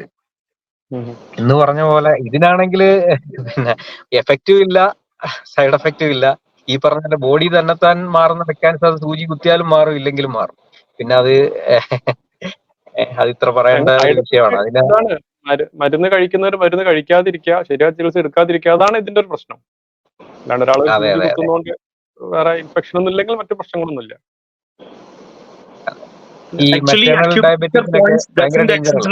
ഞാൻ കണ്ടിരുന്നു കേട്ടോ. ഇവരങ്ങനെ ഒരു പോയിന്റ് ഉണ്ട്, ഓരോന്നിനും ഓരോ പോയിന്റ്സ് ഉണ്ടെന്നല്ല പറഞ്ഞത്. ഞാനൊരു ഇവിടെ വായിച്ച ശ്രദ്ധയിൽപ്പെട്ടിരുന്നു, അക്യൂപങ്ചർ പോയിന്റ്സ് ഡസിന്റ് എക്സിസ്റ്റ്, അങ്ങനെ ഒരു പോയിന്റ് എക്സിസ്റ്റ് ചെയ്യുന്നില്ലാണ്. ഇവർ ഓരോന്നിനും ഒരു പോയിന്റ് ഉണ്ടെന്ന് പറയുന്നു. നമുക്കത് അടുത്ത വീഡിയോയില് ഒരു അൽത്താഫ് എന്ന് പറഞ്ഞിട്ട് ഇവരുടെ വൈസ് പ്രിൻസിപ്പാൾ ഉണ്ട്, അദ്ദേഹത്തിന്റെ ക്വാളിഫിക്കേഷൻ സംസാരിക്കണം, അതിൽ ഇതൊന്ന് അഡ്രസ് ചെയ്യേണ്ടതുണ്ട്. ഞാൻ അതിലോട്ട് വരാം, ഇതൊന്ന് കംപ്ലീറ്റ് ആക്കട്ടെ. സുഖപ്പെടാത്ത അവസ്ഥ ഉണ്ടാകുന്നത് അതെ ശരീരത്തിന് അവസരം കൊടുക്കുന്നില്ല. അക്യുപഞ്ചറിസ്റ്റുകൾ പറയാറുണ്ട്, body never commits any mistakes. Body ഒരു തെറ്റും ചെയ്യുന്നില്ല. പിന്നെ തെറ്റുകൾ ചെയ്യുന്നത് ആരാണ്? അതെ, മനുഷ്യരാണ് തെറ്റുകൾ ചെയ്യുന്നത്. ബോഡി അത് കൃത്യമായി പ്രയാസങ്ങൾ വരുമ്പോൾ, രോഗങ്ങൾ വരുമ്പോൾ അത് മാറ്റാനുള്ള ശ്രമങ്ങൾ നടത്തുന്നുണ്ട്. പക്ഷേ അതിനുള്ള അവസരം മനുഷ്യർ കൊടുക്കാറില്ല. യഥാർത്ഥത്തിൽ അവിടെ നമ്മളല്ലേ തെറ്റുകൾ ചെയ്യുന്നത്? അങ്ങനെ നമ്മുടെ പ്രവർത്തനങ്ങൾ കൊണ്ട് രോഗങ്ങൾ ഉണ്ടാകുമ്പോൾ, നമ്മളുടെ പ്രവർത്തനങ്ങൾ കൊണ്ട്, തെറ്റായ ശീലങ്ങൾ കൊണ്ട്, രാസവിഷങ്ങളുടെ ഉപയോഗങ്ങൾ കൊണ്ട് നമ്മുടെ ശരീരത്തിന് മാരകമായിട്ടുള്ള രോഗങ്ങളും നമ്മുടെ അവയവങ്ങൾ നശിപ്പിക്കപ്പെടുകയും ഒക്കെ ചെയ്യുമ്പോൾ യഥാർത്ഥത്തിൽ വിശ്വാസികൾ ദൈവത്തോട് സങ്കടം ബോധിപ്പിക്കാറുണ്ട്. അങ്ങനെ സങ്കടം ബോധിപ്പിക്കുമ്പോൾ കൃത്യമായി ഒന്ന് ആലോചിച്ച് നോക്കൂ. നമുക്ക് ലഭിച്ച നമ്മുടെ ആരോഗ്യം, നമ്മുടെ ഈ വളർച്ച, നമ്മുടെ ശരീരത്തിലെ ഓരോ അവയവങ്ങളും, നമ്മുടെ ശരീരത്തിലെ രോഗം സ്വയം സുഖപ്പെടുത്തുന്ന ആ സംവിധാനവും ദൈവത്തിന്റെ അപാരമായ അനുഗ്രഹമാണ്. ഇതെല്ലാം നമ്മൾ തന്നെ നശിപ്പിച്ചിട്ട് രോഗം മാറ്റണേ എന്ന് ദൈവത്തോട് പ്രാർത്ഥിക്കുമ്പോൾ യഥാർത്ഥത്തിൽ അതൊരു പരിഹാസമല്ലേ? ഇതൊരു പരിഹാസമാണോ? എന്താ നിങ്ങളുടെ അഭിപ്രായം? കാരണം പിന്നെ രോഗം വരുത്തിക്കുന്നത് നമ്മളാണ്. അപ്പം ഇവര് രോഗത്തെക്കുറിച്ചോ നമ്മുടെ ശരീരഘടനയെ കുറിച്ചോ അനാട്ടമിയെ കുറിച്ചോ യാതൊരു ബോധ്യമില്ലാത്ത ഇയാൾ പറയാണ് രോഗം വരുത്തിക്കുന്നത് നമ്മളാണ്. എന്താണ് ഇതിന് മറുപടി പറയുന്നത്? ഷമീം പറഞ്ഞോ. അതൊരു തെറ്റിദ്ധരിപ്പിക്കലാണ്. അത് കേൾക്കുന്ന ആൾക്കാർക്ക് അത് തീരെ അറിവില്ലാത്ത, സാധാരണ ഇപ്പൊ ആ വീഡിയോ തന്നെ കണ്ടില്ലേ, ഈ കൂടുതലും സ്ത്രീകളെ ആണ് പുള്ളി ടാർഗറ്റ് ചെയ്യുന്നത്. അറിവില്ലാത്ത പാവം പിടിച്ച താത്തമാര്, അവരുടെ അടുത്ത് അവരെ പെട്ടെന്ന് എനിക്ക് തോന്നുന്നു മാനിപ്പുലേറ്റ് ചെയ്യാൻ പറ്റും. ഇപ്പൊ ഇയാള് പറയുന്ന കേട്ടില്ലേ, അതായത് നമ്മൾ തന്നെ മരുന്ന് കഴിക്കരുത് എന്നുള്ളതാണ് പുള്ളി അതിൻ്റെ അകത്ത് ഉദ്ദേശിക്കുന്നത്. അസുഖം വന്ന് മരുന്ന് കഴിക്കുന്നതിനെയാണ് നമ്മൾ നമ്മുടെ ബോഡിയെ നശിപ്പിക്കുന്നു എന്ന് പുള്ളി ഉദ്ദേശിക്കുന്നത്. അപ്പം മരുന്ന് കഴിക്കാതെ എന്തെങ്കിലും അതിന് കോംപ്ലിക്കേഷൻ സംഭവിച്ചു പോയി കഴിഞ്ഞാൽ അതിനൊന്നും ഉത്തരവാദിത്വം ഇവർ ഏറ്റെടുക്കത്തില്ല. അതിന്റെ ഈ കണക്കുകളും കാര്യങ്ങളും ഒക്കെ നമ്മുടെ മുമ്പിലുണ്ടല്ലോ. 100 പേരിൽ ഇത്ര ആൾക്കാർ മരണപ്പെട്ടു, അല്ലെങ്കിൽ 1000 പേരിൽ ഇത്ര ആൾക്കാർ മരണപ്പെടുന്നു. അത് പ്രിവെന്റ് ചെയ്യാൻ പറ്റുന്ന കാര്യങ്ങൾ നമുക്ക് വ്യക്തമായ ഡാറ്റ ഉണ്ട്. അപ്പൊ അതിൻ്റെ അകത്ത് യാതൊരു ഉത്തരവാദിത്വം ഏറ്റെടുക്കാതെ ഇത്തരം ജൽപ്പനങ്ങൾ നമ്മൾ ശരിക്കും അഡ്രസ് ചെയ്യേണ്ടപ്പെടേണ്ട ഒരു വിഷയമാണ്. ഇതൊരു തെറ്റിദ്ധരിപ്പിക്കലാണ്. നമ്മൾ വെറുതെ മരുന്ന് കഴിക്കണമെന്നല്ലല്ലോ പറയുന്നത്. നമ്മൾ വെറുതെ, നമുക്ക് ഒരു ബെനിഫിറ്റ് എന്ന് പറഞ്ഞ ബെനിഫിറ്റ് റേഷ്യോ ഉണ്ടല്ലോ. പറഞ്ഞോ.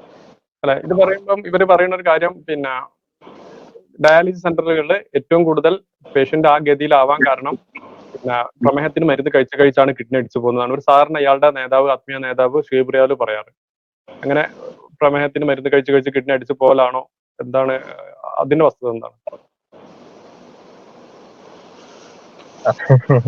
വ്യാജമായിട്ടുള്ള ഒരു ആരോപണമാണ്. നമ്മളിപ്പം ഈ മോഡേൺ മെഡിസിൻ എന്ന് പറയുമ്പോഴത്തേക്ക് മരുന്ന് മാത്രമല്ലല്ലോ, പ്രിവെൻഷനും ഉണ്ട്, നമ്മുടെ ലൈഫ് സ്റ്റൈൽ ചേഞ്ചസ് ഉണ്ട്.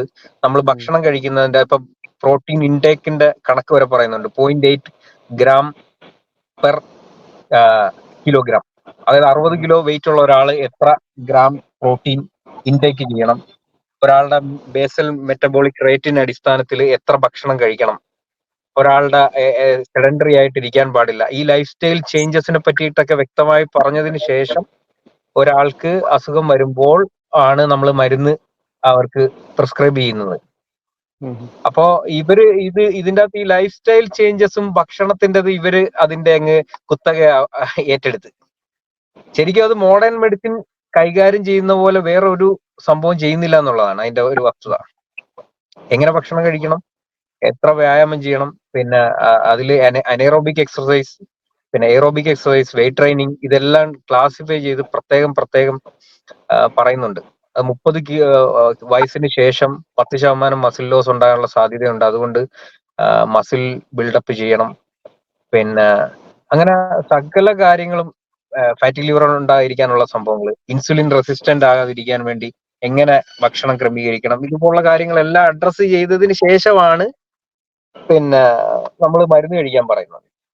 അത് ഇതിന്റെ അകത്തുനിന്ന് ഈ രീതിയിൽ വർക്ക് ആകാതെ, അല്ലെങ്കിൽ ഇത് പാലിക്കാതെ സെഡൻഡറി ആയിട്ട് എല്ലാവരും ഇത് പാലിക്കണമെന്നില്ലല്ലോ ഒരു ഹോൾ സൊസൈറ്റിയിൽ. അല്ലാതെ വരുന്ന ആൾക്കാർക്ക് മരുന്ന് കഴിക്കേണ്ടി വരും നിർബന്ധിത സാഹചര്യത്തിൽ.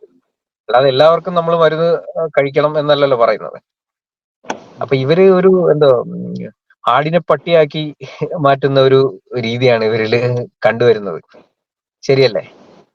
തീർച്ചയായും ആടിനെ പട്ടിയാക്കി പിന്നീട് പേപ്പട്ടിയാക്കി തല്ലിക്കൊല്ലുന്ന സ്വഭാവം. ഇതിനെക്കുറിച്ചൊന്നും യാതൊരു ധാരണയില്ലാത്ത സ്ത്രീകളടക്കമുള്ള ആളുകളാണ് സാധാരണക്കാരെ പെട്ടുപോകുന്നത്. ഇതില് പിന്നെ മോഡേൺ മെഡിസിൻ ഒരു ഇത്ര ജനകീയമായ പിന്തുണ ഉള്ള സ്വീകാര്യത കിട്ടിയ ഒരു ചികിത്സ നൽകുന്നത് കള്ളനാണയങ്ങളുണ്ട്, ഇല്ലാന്ന് പറയണമെന്നില്ല, ഇതിൽ ചൂഷണങ്ങളില്ല എന്നും പറയുന്നില്ല. ഈ ഫീൽഡിലുള്ള ആളുകൾ എന്നുള്ള നമുക്കറിയാം ഒരുപാട് ചൂഷണങ്ങൾ ഏതൊരു മേഖലയെ പോലെ തന്നെയും മോഡേൺ മെഡിസിനിലുണ്ട്. ഇപ്പൊ ഇസ്ലാം മതത്തിലുണ്ടല്ലോ ചൂഷണങ്ങൾ. ഇസ്ലാം മതം ദുരുപയോഗം ചെയ്യുന്ന ആൾക്കാരില്ല. അതിനർത്ഥം ഇസ്ലാം മതം മൊത്തം, അല്ലെങ്കിൽ ആ മതം ഏതെങ്കിലും മതം മൊത്തം തെറ്റാന്നല്ലല്ലോ, ഇസ്ലാം മതം തെറ്റാന്നല്ലല്ലോ. അപ്പൊ അതിനെ മോഡേൺ മെഡിസിൻ അങ്ങനെയുണ്ട്. ആ ചൂഷണത്തെ മുൻനിർത്തിയാണ്, ഹൈലൈറ്റ് ചെയ്തിട്ടാണ് ഇവരുടെ ഏറ്റവും വലിയ ചൂഷണങ്ങളൊക്കെ വിറ്റഴിക്കുന്നത് എന്നുള്ളതാണ്. നമുക്ക് ഇയാളുടെ ബാക്കി വീഡിയോ കൂടി ഒന്ന് കാണേണ്ടത്. അതെ, ഈ ചിന്തകളും തെറ്റായ ചിന്തകളും ഒക്കെ വന്നത് ശരീരത്തിന് രോഗം സ്വയം സുഖപ്പെടുത്താനുള്ള കഴിവില്ല എന്നുള്ള തെറ്റായ ധാരണ ഇന്ന് പല ചികിത്സകൾ എടുത്ത് പരിശോധിച്ചു കഴിഞ്ഞാലും എല്ലാ ചികിത്സകളും ഈ വാദമുള്ളവരാണ്. അതായത് മരുന്ന് കഴിക്കാതെ എങ്ങനെയാണ് അസുഖം സുഖപ്പെടുക, ഓപ്പറേഷൻ ചെയ്യാതെ എങ്ങനെയാണ് മാരകമായിട്ടുള്ള പ്രയാസങ്ങൾ മാറുക.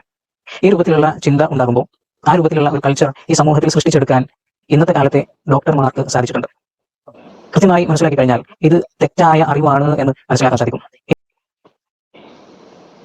നോക്കൂ, പിന്നെ ശരിക്കും പറഞ്ഞാല് പടച്ചോന്റെ ഒരു അനുഗ്രഹമാണ് നമുക്കുള്ള അറിവ്, പിന്നെ സർജറി ചെയ്യാനുള്ള അറിവ്. ഈ ശാസ്ത്രീയ മുന്നേറ്റങ്ങളൊക്കെ തുടങ്ങി വെച്ച മുസ്ലിങ്ങളാണ്, മുസ്ലിം പണ്ഡിതന്മാരാണ്. അത് പടച്ചോൻ എല്ലാ കാലത്തും മനുഷ്യർക്ക് നൽകിയ ഒരു വലിയൊരു നിയമത്താണ് ഈ ടെക്നോളജിയും, പിന്നെ ഒരു അസുഖം വന്നാൽ ഭേദമാക്കാനുള്ള കഴിവും പുതിയ ചികിത്സാ രീതികളൊക്കെ.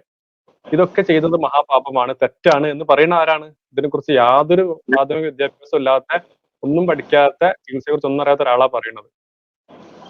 ഹാർട്ടിനൊരു ബ്ലോക്ക് വന്നാൽ ഉണ്ടാവും അടുത്ത നല്ല ഹോസ്പിറ്റലില്. ഇതൊക്കെ അത്രേ ഉണ്ടാവുള്ളൂ. ഇത് വെറും റവന്യൂ കിട്ടാൻ വേണ്ടി പറയുന്ന, ഞാൻ ഇതൊക്കെ വെറും കപടമായ ഒരു തരം ഇതായിട്ടേ ഞാനിത് കാണുന്നുള്ളൂ കേട്ടോ. റവന്യൂ ആണ് ഇതിന് അൾട്ടിമേറ്റ് ആയിട്ടുള്ള ലക്ഷ്യം. അവനാന് നല്ലൊരു ഇൻഫെക്ഷൻ വന്നാലോ, വരാതിരിക്കട്ടെ, നമ്മളിങ്ങനെ വരണം എന്നല്ല പറയുന്നത് കേട്ടോ.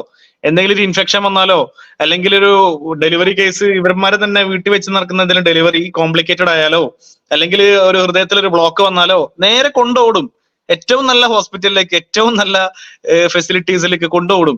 ഇവർക്കുണ്ടോ സൂചി കുത്തിയിട്ട് ബ്ലോക്ക് മാറ്റാൻ പറ്റുന്നത്?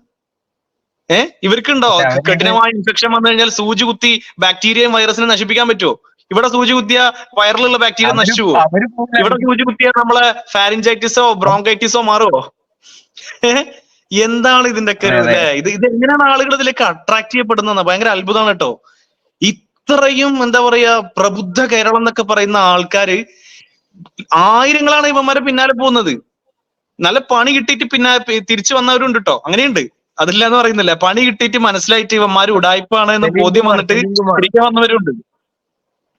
എന്താ എന്താ ഷമീം പറഞ്ഞു? നമ്മുടെ സിനിമാ നടൻ സെലീം കുമാർ പറഞ്ഞിട്ടില്ലേ? സെലീം കുമാർ പുള്ളി അത് വെളിപ്പെടുത്തിയായിരുന്നല്ലോ. അതുപോലെ നമ്മുടെ ആക്ടർ ജിഷ്ണു മരണക്കിടക്ക എന്ന് പറഞ്ഞ ആരും ഈ മറ്റേ ഇലാമപ്പഴം ആരും കഴിക്കരുത്. ഇലാമപ്പഴം അല്ലല്ലോ, എന്തോ അതിന് ഒരു പേര് പറയുമല്ലോ, നമ്മുടെ ആത്തിച്ചക്ക. അത് പിന്നെ സെക്കൻഡ് സ്റ്റേജിലോ മറ്റോ ആയിരുന്നു പുള്ളി. അതാരും കഴിക്കരുത്, മര്യാദയ്ക്ക് ചികിത്സിച്ചോ വേണമെങ്കിൽ എന്നുള്ള രീതിയിൽ പുള്ളി അവസാനം ആ ഒരു സത്യം വിളിച്ചു പറയേണ്ടി വന്നു പുള്ളിക്ക്. ഇവര് ചിലപ്പോ സ്വന്തമായിട്ട് ഇതൊക്കെ ചെയ്യുമായിരിക്കും, പക്ഷെ ഇത് ബാക്കിയുള്ളവർക്കും കൂടി ഇവർ പറഞ്ഞു കൊടുക്കണം. ക്രിട്ടിക്കൽ കണ്ടീഷനിൽ ഇവര് ചിലപ്പോ സ്വന്തമായിട്ട് ആശുപത്രിയിൽ പോവായിരിക്കും. ഇത് ആ പാവം പിടിച്ച ആൾക്കാർക്കും കൂടെ അതൊന്ന് പറഞ്ഞു കൊടുത്താൽ പോരെ? പ്രശ്നം എനിക്കറിയാം കേട്ടോ, പ്രാക്ടീഷണർ പോയിട്ട് അവിടുന്ന് കണ്ടിട്ടുണ്ട്, അങ്ങനെ കേസൊക്കെ ഉണ്ട്. ഇന്നലെ വരെ ഞാൻ കൺഫേം ചെയ്തു, വളരെ മലപ്പുറം ജില്ലയിലെ വളരെ പ്രമുഖനായിട്ടുള്ള ഒരു അക്യുപഞ്ചറിസ്റ്റ്, ഇദ്ദേഹം ഉടായ്പ അക്യുപഞ്ചറാണ്. അദ്ദേഹം കുറച്ച് ലൈഫ് സ്റ്റൈൽ പ്രോബ്ലംസ് ഉണ്ട്. അദ്ദേഹം മോഡേൺ മെഡിസിൻ ട്രീറ്റ്മെന്റ് എടുക്കുന്നത്. എന്നാൽ അദ്ദേഹം അവിടെ ബിൽഡിംഗ് എടുത്ത് പേഷ്യന്റ് താമസിപ്പിച്ച് അക്യുപഞ്ചർ ചികിത്സ നടത്തുന്നുണ്ട്. ആ പേഷ്യന്റ് ഒന്നും ഈ ഡോക്ടർമാരെ എടുത്ത് പോകാൻ സമ്മതിക്കില്ല. ഇയാൾ അസുഖത്തിന് എടുക്കും. ഇയാൾ കൊറോണ വന്നപ്പോൾ ആന്റിബയോട്ടിക് ഒക്കെ എടുക്കും, പക്ഷെ പേഷ്യന്റിനെ ഒന്നും സമ്മതിക്കില്ല. അപ്പൊ ഞാനൊരു ഡൗട്ട് ചോദിക്കട്ടെ. ഇപ്പൊ ഒരാൾക്ക് കുട്ടിയില്ല, ഒരു അക്യുപഞ്ചറിസ്റ്റിന്, ഇപ്പം IVF മാത്രമേ ഉള്ളൂ ട്രീറ്റ്മെന്റ് ആയിട്ട് ഉള്ളത് ലോകത്ത്. അപ്പൊ IVF അല്ലെങ്കിൽ ഇക്തി, അതായത് ഒലിഗോസ്പേമിയ എന്നൊക്കെ പറഞ്ഞ കണ്ടീഷൻ ഉണ്ടല്ലോ, അതായത് വളരെ സ്പേം കൗണ്ട് താഴ്ന്നിട്ട് അസൂസ്പേമിയ, ഒരെണ്ണം മാത്രം ഇത് പിന്നെ ടെസ്റ്റിസിന്ന് ഇഞ്ചക്ട് ചെയ്തെടുക്കുന്ന അത്തരം ഒരു അവസ്ഥ വരുവാണെങ്കിൽ ഇവര് സൂചി കുത്തിയിട്ട് എന്താ ചെയ്യുന്നത്? എന്ത് ചെയ്യാൻ പറ്റും? അതെനിക്ക് തോന്നുന്നത് ചികിത്സ കഴിഞ്ഞ് തലയിൽ കൊണ്ടിട്ടിട്ട് ഏറ്റവും നല്ല ഹോസ്പിറ്റലിൽ പോയിട്ട് കാണിക്കും. വേറെന്താ ചെയ്യാ? ഇവരുടെ സ്വന്തം കുടുംബത്തിലാണ് പറയും, നിങ്ങൾ ക്ഷമിക്കണം, പടച്ചവന്റെ വിധിയാണ്, നിങ്ങൾ സിംഗിൾ നീഡിൽ എടുത്തു നോക്കൂ എന്ന് പറഞ്ഞിട്ട് ആ പൈസ വാങ്ങിയിട്ട് ഇതാണ് ഇവർ സാധാരണ ചെയ്യാറ്. ഞാൻ അത് കണ്ടിന്യൂ ചെയ്യാം. ഈ അവസ്ഥയാണ് കാണാൻ സാധിക്കുക. കാരണം ചികിത്സിക്കുന്ന ആൾക്ക് വളർച്ച ഉണ്ടാകുകയും ചികിത്സ സ്വീകരിക്കുന്ന ആൾക്ക് നഷ്ടങ്ങളും, രോഗം മാറുന്നില്ല എന്ന് മാത്രമല്ല രോഗത്തിന്റെ കാഠിന്യമേറുകയും, ഒരു രോഗത്തിന് മരുന്ന് കഴിക്കുമ്പോൾ അല്ലെങ്കിൽ ചികിത്സിക്കുമ്പോൾ മറ്റു പല രോഗങ്ങളും വരുന്ന അവസ്ഥകളാണ് നിരന്തരം നമ്മൾ കണ്ടുകൊണ്ടിരിക്കുന്നത്. യഥാർത്ഥത്തിൽ ചികിത്സ എവിടെയാണ് വിജയകരമാവുക? ചികിത്സകര് അത്ര കണ്ട് വളർച്ചയൊന്നുമില്ലെങ്കിലും അതെ, രോഗിക്ക് രോഗം പൂർണ്ണമായി സുഖപ്പെടുകയും രോഗിക്ക് പൂർണ്ണ മനസ്സമാധാനം ലഭിക്കുകയും സാമ്പത്തിക നഷ്ടമില്ലാതിരിക്കുകയും ചെയ്യുന്നിടത്താണ് ഒരു ചികിത്സ വിജയിക്കുന്നത്. ഒരു ചികിത്സയുടെ ഡെഫിനിഷൻ അദ്ദേഹം കണ്ടെത്തിയതാണ്. പിന്നെ സാമ്പത്തിക നഷ്ടം ഉണ്ടാവരുത്, പിന്നെ എന്താണ് അസുഖം എന്നറിയില്ല, എന്താണ് ചികിത്സ എന്നറിയില്ല, രോഗത്തിന് കാരണം എന്താണെന്ന് അറിയില്ല, അതൊന്നും അറിയാത്ത ആള് പിന്നെ അതിന്റെ ഒരു ഡെഫിനിഷൻ കണ്ടെത്തിയതാണ്. ഇവരാണ് ചികിത്സിക്കാൻ നടക്കുന്നത്. ഞാൻ അതിന്റെ ബാക്കി കൂടെ ഒന്നാണ് എടുത്തു നോക്കിക്കഴിഞ്ഞാൽ ഈ ഒരു തിരിച്ചറിവ്, ശരീരത്തിന്റെ ഈ സ്വയം രോഗം സുഖപ്പെടുത്തുന്ന ഈ ഒരു അവസ്ഥ, ഈ ഒരു കഴിവ് പല ചികിത്സകളും മറച്ചു പിടിച്ചുകൊണ്ടാണ് ആളുകളെ ഇന്ന് ചൂഷണം ചെയ്തുകൊണ്ടിരിക്കുന്നത്. എന്നാൽ കൃത്യമായി പഠിച്ചു കഴിഞ്ഞാൽ ഇന്ന് ഈ കാലഘട്ടത്തിൽ മനുഷ്യ ശരീരത്തിന്റെ കൃത്യമായ പ്രവർത്തനങ്ങളെ സംബന്ധിച്ച് യാതൊരു സൈഡ് എഫക്റ്റുകളും ഇല്ലാതെ, യാതൊരു രാസവിഷങ്ങളും ഉപയോഗിക്കാതെ ശരീരത്തിന്റെ പ്രതിരോധ ശേഷി വർദ്ധിപ്പിക്കുന്ന, ശരീര സൃഷ്ടിപ്പിന്റെ പല അത്ഭുതങ്ങളും മനസ്സിലാക്കി തരുന്ന ഒരേ ഒരു ചികിത്സ സിംഗിൾ പോയിന്റ് അക്യുപഞ്ചർ ആണ് എന്ന് നമുക്ക് കാണാൻ സാധിക്കും. അതുകൊണ്ടാണ് ആളുകൾ ഇതിലേക്ക് കൂടുതൽ കാലക്രമേണ അടുത്തു വരുന്നത്. അതെ, ഈ ചികിത്സയുടെ വളർച്ചയുടെ പ്രധാന കാരണം അത് തന്നെയാണ് എന്ന് നമുക്ക് മനസ്സിലാക്കാൻ സാധിക്കും. സത്യം അത് മുറുകെ പിടിക്കുമ്പോൾ സ്വാഭാവികമായും പരീക്ഷണങ്ങൾ ഉണ്ടാകും. എന്നാൽ കാലക്രമേണ അത് വളർന്നു വരുന്നത്, ആളുകളെ സ്വാധീനിക്കുന്നത്, അത് വലിയ മാറ്റം ജീവിതത്തിൽ ഉണ്ടാക്കും. നമ്മുടെ ശരീരത്തിനൊക്കെ തന്നെ സ്വയം രോഗം സുഖപ്പെടുത്താനുള്ള കഴിവുണ്ട്. അതിനുള്ള അവസരം തിരിച്ചറിഞ്ഞു കൊടുക്കുക, ശരീരഭാഷ മനസ്സിലാക്കി രോഗങ്ങളെ പരിചരിക്കുക എന്നത് മാത്രം. നമുക്കിവിടെ ചോദിക്കാനുള്ളത് വീണ്ടും ആവർത്തിക്കാണ് ഷമീം, പിന്നെ സിംഗിൾ സെൽഫ് ക്യൂർ മെക്കാനിസം ഉണ്ട്, ശരീരത്തിന് സ്വയം ചികിത്സിക്കാനുണ്ടെങ്കിൽ എന്തിനാണ് നിങ്ങൾ സൂചി കുത്തുന്നത്? 250-500 വാങ്ങി എന്തിനാണ് നിങ്ങൾ പാവപ്പെട്ട സൂചി കുത്തുന്നത്? അതാണ് നമ്മളൊരു ക്വസ്റ്റ്യൻ. നിങ്ങൾ എന്തിന് പാവപ്പെട്ട പെൺകുട്ടികളെ 45,000 രൂപ വാങ്ങിയിട്ട് പിന്നെ ഓരോ മാസത്തെ കോഴ്സ് പഠിപ്പിക്കുന്നത്? ഒരു 1 ഇയർ കോഴ്സ്, ആഴ്ചയിൽ 1 മണിക്കൂറുള്ള 1 ഇയർ കോഴ്സ് പഠിപ്പിക്കുക എന്തിനാണ്? ശരീരത്തിന്റെ സ്വയം മെക്കാനിസം ഉണ്ടല്ലോ, പഠിത്തം സൃഷ്ടി പന്യൂനമല്ലേ? ഈ ഒരു ചോദ്യം നമുക്ക് ചോദിക്കാറുള്ളത്. അതെ അതെ, അല്ലാതെ അത് മരുന്ന് കഴിക്കുമ്പോൾ മാത്രമേ ഉള്ളായിരിക്കും പ്രശ്നം, അല്ലെങ്കിൽ സർജറി ചെയ്യേണ്ടി വരുമ്പോഴോ അല്ലെങ്കിൽ അതൊക്കെ മാത്രമായിരിക്കും പ്രശ്നം. ഈ കുത്തുന്ന സൂചി പോലും കെമിക്കൽ ആണെന്നുള്ളതാണ്. അയൺ എന്ന് പറഞ്ഞു കഴിഞ്ഞാല് അതിന്റെ ഫെറിക് കോമ്പൗണ്ട് അല്ലേ, അതൊരു കെമിക്കൽ അല്ലേ. അതിന് പല രാസപ്രവർത്തനങ്ങൾ നടത്തിയിട്ടല്ലേ ഒരു അയൺ ഉണ്ടാക്കുന്നത്. അത് മാത്രമല്ല ഈ ബോഡി ശരീരത്തിന്റെ നമ്മൾ ഈ സിട്രിക് ആസിഡ് സൈക്കിളൊക്കെ ബയോകെമിസ്ട്രി പഠിക്കുമ്പോൾ അറിയാം, ഇതെല്ലാം കെമിസ്ട്രിയാണ്, ഓരോ പ്രവർത്തനങ്ങളും. അപ്പൊ ഈ കെമിക്കൽ റിയാക്ഷനോടാണോ അലർജി, അത വസ്തുക്കളോടാണോ അലർജി? ഈ ഓർഗാനിക് ഓർഗാനിക് എന്ന് പറയുന്നത് നിരോധിക്കേണ്ടി വരും. കൊടും വിഷ ഓർഗാനിക് ഓർഗാനിക് എന്ന് പറയുന്നു. ഓർഗാനിക്കിന്റെ അകത്ത് പറഞ്ഞാൽ ഇതിൽ കാർബൺ കോമ്പൗണ്ട്സ് ആണല്ലോ, കാർബൺ ഉള്ള സാധനങ്ങളാണല്ലോ ഓർഗാനിക് എന്ന് പറയുന്നത്. അപ്പൊ മൊത്തത്തിലൊരു വൈരുദ്ധ്യമാണ് ഇവർ പറഞ്ഞു വരുന്നത്. ഇതില് വൈരുദ്ധ്യങ്ങളേ ഉള്ളൂ. കാരണം അഫ്ലുലൊക്കെ പഠിച്ചു കഴിഞ്ഞ് തിരിക്കാൻ ഇറങ്ങിയാൽ ഉണ്ടാകുന്ന, നമ്മൾ അഫ്ലുലയെ മോശമാക്കി പറയല്ല, അത് നല്ല സിലബസ് ആണ്. നമ്മൾ അറിയുന്ന ഒരുപാട് ആളുകൾ ആ വിഷയത്തിൽ പഠിച്ചവർ വർക്ക് ചെയ്യുന്നവരുണ്ട്, ദീൻ നന്നായി പഠിച്ചവർ മനസ്സിലാക്കിയവരുണ്ട്. പക്ഷെ അവര് ചികിത്സിക്കാൻ ഇറങ്ങിയാൽ മാതിരി വൈരുദ്ധ്യവും പൊട്ടത്തരങ്ങളൊക്കെ പറയുന്നുള്ളതിൽ യാതൊരു സംശയമില്ല. ഇത് പറഞ്ഞത് ആകെ ഒരു പരിഹാരം സിംഗിൾ നീഡിൽ അക്യുപങ്ചർ മാത്രമേ ഉള്ളൂ എന്നാണ്. അതാണെങ്കിൽ വന്നിട്ട് ഒരു 10-30 വർഷമായിട്ടേ ഉള്ളൂ. അത് തമിഴ്നാട്ടിലുള്ള ഒരു ഡോക്ടർ, എന്താണ് ഹബീബ് റഹ്മാനോ ഫസലുർ റഹ്മാനോ, അയാൾ അവസാനം മാനസിക രോഗം പറ്റാനായിരുന്നു അങ്ങേര്. അവസാനം അങ്ങേരാണ് സിംഗിൾ നീഡിൽ ചികിത്സ തുടങ്ങിയത് 1980-കളിൽ. അദ്ദേഹം അവസാനം ഇത് ഒഴിവാക്കി ഡിസ്റ്റൻസ് ഹീലിംഗ് ആക്കി. റൂമിൽ ഒരു സായിബാബ മോഡല് ഒരു 100 പേരെങ്ങനെ ഇരുത്തി കൈകൊണ്ട് ഇങ്ങനെ ആംഗ്യം കാണിച്ച് ചികിത്സിക്കാം എന്നുള്ള തികച്ചും ഇസ്ലാമിക വിരുദ്ധമായ സായിബാബ മോഡൽ ഡിസ്റ്റൻസ് ഹീലിംഗ് ആണ് അദ്ദേഹം പിന്നീട് ശീലിച്ചത്. അത് ഇവരിപ്പോഴും അതിന്റെ ട്രെയിനിങ് കൊടുക്കുന്നുണ്ട്. അതിന് കൃത്യമായ വിവരത്തിന്റെ അടിസ്ഥാനത്തിലാണ് പറയുന്നത്. ഇങ്ങനെ തികച്ചും മതവിരുദ്ധമായ ചികിത്സാ രീതിയാണ്, ഈ മതത്തിന്റെ മേലങ്കിയാണ് ഇവര് വിറ്റഴിക്കുന്നത്. ഇത് കോടികളുടെ ബിസിനസ് ഏർപ്പാടാണ്. 45,000 ഇൻറ്റു 100, ഒരു ബാച്ചിൽ 100 കുട്ടികൾ, 45,000 ഇൻറ്റു 100, അങ്ങനെ 20 ബാച്ച് ഉണ്ട് ഇവർക്ക്. ഈ 45,000 ഇൻറ്റു 100 ആകുമ്പോ എത്രയായി? 45 ലക്ഷം അല്ലേ? 45 ലക്ഷം. കോടികൾ മറയുന്ന കോടികളുടെ ആണ്. അപ്പൊ ഇത് സംരക്ഷിക്കൽ മാത്രമാണ് പിന്നെ അവരുടെ ലക്ഷ്യം. അതിന് മതത്തിനെ കൂട്ടുപിടിക്കും, സൃഷ്ടാവിന്റെ അന്യൂനത, പ്രവാചകന്റെ ഇത് എന്ന് പറഞ്ഞിട്ട് ഇവർക്ക് ലക്ഷ്യത്തിന് മാത്രമേ ഉള്ളൂ. കാരണം പിശാച് ഇത് ഭംഗിയായിട്ട് തോന്നിപ്പിച്ചു കൊടുക്കുകയാണ് ഇവർക്ക്. ഇനി നമുക്ക് ഇവരുടെ തന്നെ വൈസ് പ്രിൻസിപ്പാൾ ഉണ്ട് ഒരാള്, അയാൾ ഇതിനെക്കാട്ടും കോമഡിയാണ്. ഇവരുടെ പിന്നെ ദർജ കൂടി വരുമ്പോൾ വിവരക്കേടും കോമഡിയും കൂടി വരികയാണ് ഇവരുടെ കൂട്ടത്തിൽ. ഏറ്റവും കൂടുതൽ വിവരക്കേട് പറയുന്നത് ഷുഹൈബ് റിയാലാണ്. ഷുഹൈബ് ഇവരുടെ ആചാര്യൻ. അതിന്റെ തൊട്ടടുത്തുള്ള ആളാണ് അൽത്താഫ്. അൽത്താഫിന്റെ ഒരു വീഡിയോ കൂടെ ഏറ്റവും വീക്ക് ആണെന്ന് തോന്നിയിട്ടില്ല കേട്ടോ. ഏറ്റവും വലിയ മണ്ടത്തരങ്ങൾ പറയുന്നത് അതിലോട്ടൊന്നും പോകണ്ട. വല്ലാതെ ആശങ്കയിലാക്കിയത് ഒരു രോഗമില്ലാത്ത ജീവിതം സാധ്യമാകുമോ എന്നൊരു ചോദ്യമായിരുന്നു. ഏതെങ്കിലുമൊക്കെ അസുഖങ്ങൾ വന്നാൽ അത് കൂടി ഞാൻ മരിച്ചു പോകുമോ എന്ന ഭീതിയും ചെറുപ്പം മുതൽ എന്നെ വല്ലാതെ അലട്ടി. അന്നതിന്റെ കാരണം എന്താണ് എന്ന് ചോദിച്ചാൽ എനിക്ക് ഇപ്പോഴും വ്യക്തതയില്ല. ഒരുപാട് കാര്യങ്ങൾ എന്നെ ഇൻഫ്ലുവൻസ് ചെയ്തിട്ടുണ്ടായിരുന്നു. പക്ഷേ ഇന്ന് ഞാൻ അങ്ങനെയല്ല. അതൊരിക്കലും എൻ്റെ കഴിവല്ല, എൻ്റെ മിടുക്കല്ല. മറിച്ച് ശരീരം എന്താണ് എന്നുള്ള ഒരു തിരിച്ചറിവ് സൃഷ്ടാവ് നമുക്ക് നൽകി. അക്യുപങ്ചർ അക്കാദമിയിൽ അക്യുപങ്ചർ പഠനത്തിനായി ഞാൻ ജോയിൻ ചെയ്യുമ്പോൾ അക്യുപങ്ചർ എന്താണെന്ന ഒരു ധാരണ എനിക്കില്ല. മറിച്ച് മരുന്നില്ലാത്ത ഒരു ചികിത്സയാണ്. അങ്ങനെ ഒരു ചികിത്സ ഉണ്ടെങ്കിൽ അത് അറിഞ്ഞിരിക്കണം എന്ന ആഗ്രഹത്തിൽ മാത്രമാണ് അക്യുഷയിൽ പോയി ജോയിൻ ചെയ്തത്. ഓരോ ക്ലാസ്സുകൾ കഴിയുമ്പോഴും ഞാൻ ആശങ്കപ്പെട്ടിരുന്ന പലതര രോഗങ്ങളും എന്തായിരുന്നു എന്ന അക്യുപങ്ചർ കാഴ്ചപ്പാട് എന്നെ അത്ഭുതപ്പെടുത്തി. ഇതൊക്കെ പിന്നെ എന്താ പറയാ, നമ്മൾ ഈ റോഡ് സൈഡിലൊക്കെ കണ്ടില്ലേ, ഞങ്ങളുടെ ഉൽപ്പന്നം വിറ്റുപോകാൻ എന്ത് കളവും വിളിച്ചു പറയുന്നത്. അങ്ങനെ ഒരു വഴിവാണിഭക്കാരന്റെ നിലവാരം, അതിലും താഴ്ന്നൊരു നിലവാരത്തിലാണ് സംസാരിക്കുന്നത്. ചെറുപ്പത്തിലൊക്കെ ഭയങ്കര ടെൻഷനായിരുന്നു. എത്ര പേര് അങ്ങനെ ടെൻഷനിലടിക്കും? പ്രത്യേകിച്ച് ഒരു മുസ്ലിം, എനിക്ക് എന്തെങ്കിലും അസുഖം വരുമോ, ഞാൻ മരിച്ചു പോവോ? ഒരു വിശ്വാസി ഒരിക്കലും അങ്ങനെ ടെൻഷൻ അടിക്കുന്ന ആളല്ല.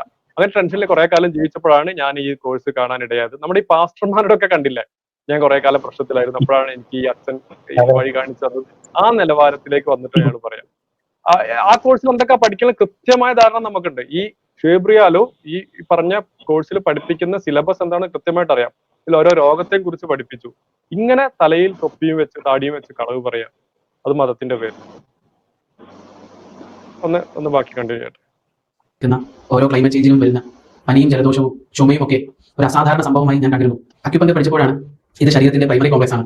ശരീരത്തിൽ നിന്നും ബേസിക് ആയിട്ട് മാലിന്യങ്ങൾ നിർമ്മാർജ്ജനം ചെയ്യുകയും ശരീരം ആരോഗ്യത്തിലേക്ക് റിസ്റ്റോർ ചെയ്യുന്ന സംവിധാനമാണെന്ന് തിരിച്ചറിഞ്ഞത്. അതിനുശേഷമാണ് ശരിക്കും എനിക്കുണ്ടായ പനിയും ചുമയും ഒക്കെ ആസ്വദിക്കാൻ തുടങ്ങിയത്. കാരണം എന്റെ ചുമയിലൂടെ, എന്റെ പനിയിലൂടെ എന്റെ ശരീരം ശുദ്ധീകരിക്കപ്പെടുന്നു എന്നൊരു തിരിച്ചറിവിലേക്ക് ഞാൻ മടങ്ങി. അപ്പോൾ അത്തരം അസ്വസ്ഥതകൾക്ക് ശേഷമുള്ള സുഖം ഞാൻ അനുഭവിക്കാൻ തുടങ്ങി. ഇതിലാണ് എനിക്ക് നിങ്ങളുടെ സഹായം വേണ്ടത് തീർച്ചയായിട്ടും. പിന്നെ ഒരു ഇതിലല്ല, പലതിലും പറയുന്നതാണ് പനി എന്ന് പറഞ്ഞ ഒരു അസുഖമല്ല, ആ ശരീരത്തിന്റെ മാലിന്യം കളയാനുള്ള, ശരീരത്തിൽ മാലിന്യം അടിഞ്ഞു, എന്ത് മാലിന്യം എന്താണെന്നൊക്കെ അറിയില്ല, അവരോട് തന്നെ ചോദിക്കണം, എനർജി മാലിന്യം എന്താണ് ഉദ്ദേശിക്കുന്നത്. അങ്ങനെ മാലിന്യം അടിഞ്ഞുകൂടാനുള്ള ഒരു സംവിധാനം മാത്രമാണ് പനിയും ജലദോഷവും. ഒന്നും ഒരിക്കലും ചികിത്സിക്കരുത്. പനി വന്നാൽ ഒരിക്കലും ഡോക്ടറെ അടുത്ത് പോരുത്. പനി, മഴ ആസ്വദിക്കണം, പനി ഉണ്ടാവണം എന്നാണ് ഇവർ പറയുന്നത്. അത്രത്തോളം ശരിയാണ്. പനി ചികിത്സിക്കേണ്ടതില്ല? അത് നന്നായിട്ട് പറയാൻ പറ്റിയ ഷമീമാ തോന്നുന്നു. ഇപ്പൊ അടുത്ത് 2 ദിവസം മുൻപ് അത് അനുഭവിച്ചാണ് അല്ലേ? ഷമീം. അതെ അതെ അതെ അതെ അതെ അത് ഞാൻ നേരത്തെ എക്സ്പ്ലെയിൻ ചെയ്തായിരുന്നു. അതായത് പനി നമുക്ക് അതിന് ഒരു ത്രഷോൾഡ് ഉണ്ട്. അതിന് മേളിലേക്ക് പോയി കഴിഞ്ഞാൽ ബോഡി താങ്ങാതിരിക്കുകയും ഗുരുതരമായ ആരോഗ്യ പ്രശ്നങ്ങൾ ഉണ്ടാകാനും സാധ്യതയുണ്ട്, പ്രത്യേകിച്ച് കുട്ടികളിൽ. ഞാൻ പറഞ്ഞു നമ്മുടെ ന്യൂറോൺസ് ഉണ്ടല്ലോ, ന്യൂറോൺസിനൊരു മൈലിൻ ഷീത്ത് എന്ന് പറഞ്ഞിട്ടൊരു പാളിയുണ്ട്. അത് ഡെവലപ്പായി വരുന്നേ ഉണ്ടാവുള്ളൂ കുട്ടികളിൽ. അപ്പൊ അവർക്ക് ഒരു ലെവലിന് മുകളിൽ പനി പോയി കഴിഞ്ഞാൽ, നമ്മളിപ്പം ഇവര് പറയുന്നത് കേട്ട് പാരസെറ്റാമോൾ കൊടുക്കാതെ പനി ശ്രദ്ധിക്കാതിരിക്കുന്നു കഴിഞ്ഞാൽ, ഇത് ഫാരൻഹീറ്റ് 100 ഫാരൻഹീറ്റിനൊക്കെ മുകളിലേക്ക് പോയി കഴിഞ്ഞാൽ എപ്പം ഫെബ്രൈൽ സീച്ചർ വന്നെന്ന് ചോദിച്ചാൽ മതി. അത് വളരെ സാധ്യത കൂടുതലാണ്. അതായത് ഒരു 100 പേരെടുത്തു കഴിഞ്ഞാൽ 5 പേർക്ക് ഫെബ്രൈൽ സീച്ചർ വരുന്നുണ്ട്. അതില് ഭൂരിഭാഗവും ഇതേപോലെ മരുന്ന്. നെക്സ്റ്റ് സ്റ്റേജ് ഓർഗൻ ഫെയിലിയർ ആണ്. ഇത് ഫിറ്റ്സ് ആ, വന്നിട്ട് അതെ അവിടെ അതെ നിന്ന് അവസാനിക്കുന്നത്. പിന്നെ ഓരോ ഓർഗൻസിനെ ബാധിക്കും. ടെമ്പറേച്ചർ 100 ഫാരൻഹീറ്റിന് മുകളിലായി കഴിഞ്ഞ് പിന്നീട് അത് അൺകൺട്രോളബിൾ ആയിട്ട് മുകളിലോട്ട് പോയ ഓരോ ഓർഗൻസ് അവിടെ നശിച്ച് പോകും. ഓരോ ഓർഗൻ ഫെയിലിയർ ആണ് അതിന്റെ നെക്സ്റ്റ് സ്റ്റെപ്പ്. അപ്പൊ ശരീരം ഇത് ഇപ്പൊ വരും, ശരിക്കും ഇപ്പൊ അത് പ്രതികരിക്കും. സെൽഫ് മെക്കാനിസം ഞാനൊന്ന് കാണട്ടെ വിചാരിച്ച് കൈയിട്ട് ഇങ്ങനെ കണ്ടാല് ആ കുട്ടിയുടെ ഓർഗൻസ് ആയിട്ട് പോയി കിട്ടും. അതാണ്ടാവുക. ഇത് ഇവന്റെ നമ്മള് ഈ ശരിക്കും എങ്ങനെ ഫിത്തനയിൽ അകപ്പെട്ട എക്സ്പ്ലെയിൻ ആൾക്കാരെ ചെയ്യേണ്ടതെന്ന് വെച്ചാല്, നമുക്ക് തിരുത്താൻ പറ്റുള്ളൂ. ഇവരെ കണ്ണടച്ച് ഇരുട്ടാക്കുന്നതാണോ അതോ ഇനി വീട്ടിൽ കുട്ടികൾക്ക് പാരസെറ്റമോൾ കൊടുക്കുന്നുണ്ടോ നമുക്കറിയില്ല. പക്ഷെ ഈ ഫിത്തനെ കൊണ്ട് മിസ്അണ്ടർസ്റ്റുഡ് ആയ മിസ്കൺസെപ്ഷൻ വന്നു പോയ ആൾക്കാർക്കാണ് പറയുന്നത്, കുട്ടിക്ക് പനി വന്നാൽ പനി അതെ ചെറിയതല്ല, പനി വലിയ പ്രശ്നമാണ്. അത് ഫിറ്റ്സിൽ അവസാനിക്കില്ല, ചിലപ്പോ ഓർഗൻസ് നശിച്ചു പോകും. കുട്ടി കാലാകാലം അതിന്റെ തിക്താനുഭവങ്ങള് കുഞ്ഞും ആ കുഞ്ഞിന്റെ കുടുംബവും പാരന്റ്സും എല്ലാവരും അനുഭവിക്കേണ്ടി വരും. അതെ അതെ അതായത് ഒരു 100 കിലോ ഭാരം ഉയർത്താൻ ശ്രമിക്കുകയാണെന്ന് വെച്ചോ. അപ്പൊ അതില് മറ്റൊരു 1-2 പേര് ഒന്ന് സപ്പോർട്ട് ചെയ്യുന്നത് പോലെയാണ് ശരിക്കും പാരസെറ്റമോളിന്റെ മെക്കാനിസം. ശരിക്കും ബോഡി ഇതിന് പ്രതികരിച്ച് ടെമ്പറേച്ചർ കൂടുന്നു, പിന്നെ അത് ടെമ്പറേച്ചർ കുറയ്ക്കാനുള്ള മെക്കാനിസം വർക്ക് ചെയ്യുന്നുണ്ട്. അത് ചെയ്യാതെ വരുമ്പോഴാണ് നമ്മൾ എക്സ്റ്റേണൽ ആയിട്ട് ഒരു പാരസെറ്റാമോൾ ശരിക്കും കൊടുക്കുന്നത്. അപ്പോ നമ്മളെല്ലാം ശരീരം ചെയ്തോളൂ എന്ന് പറഞ്ഞ് നോക്കിയിരിക്കുന്നത്, നമ്മളിപ്പോ ഒരു കുളത്തിന്റെ സൈഡിൽ ഒരു കുട്ടീനെ നിർത്തിയിട്ട് പോയാൽ എങ്ങനെ ഇരിക്കും? അത് കുട്ടി തന്നെത്താൻ വീഴാതെ സൂക്ഷിച്ചോളൂ എന്ന് പറയുന്ന പോലാണ്. വീണു പോയാൽ തീർന്നു. ആർക്ക് പോയി? ഈ റിയാലുവിന് പോയോ? അവനവന്റെ കുട്ടിക്ക് പോയി, സമൂഹത്തിന് നഷ്ടം.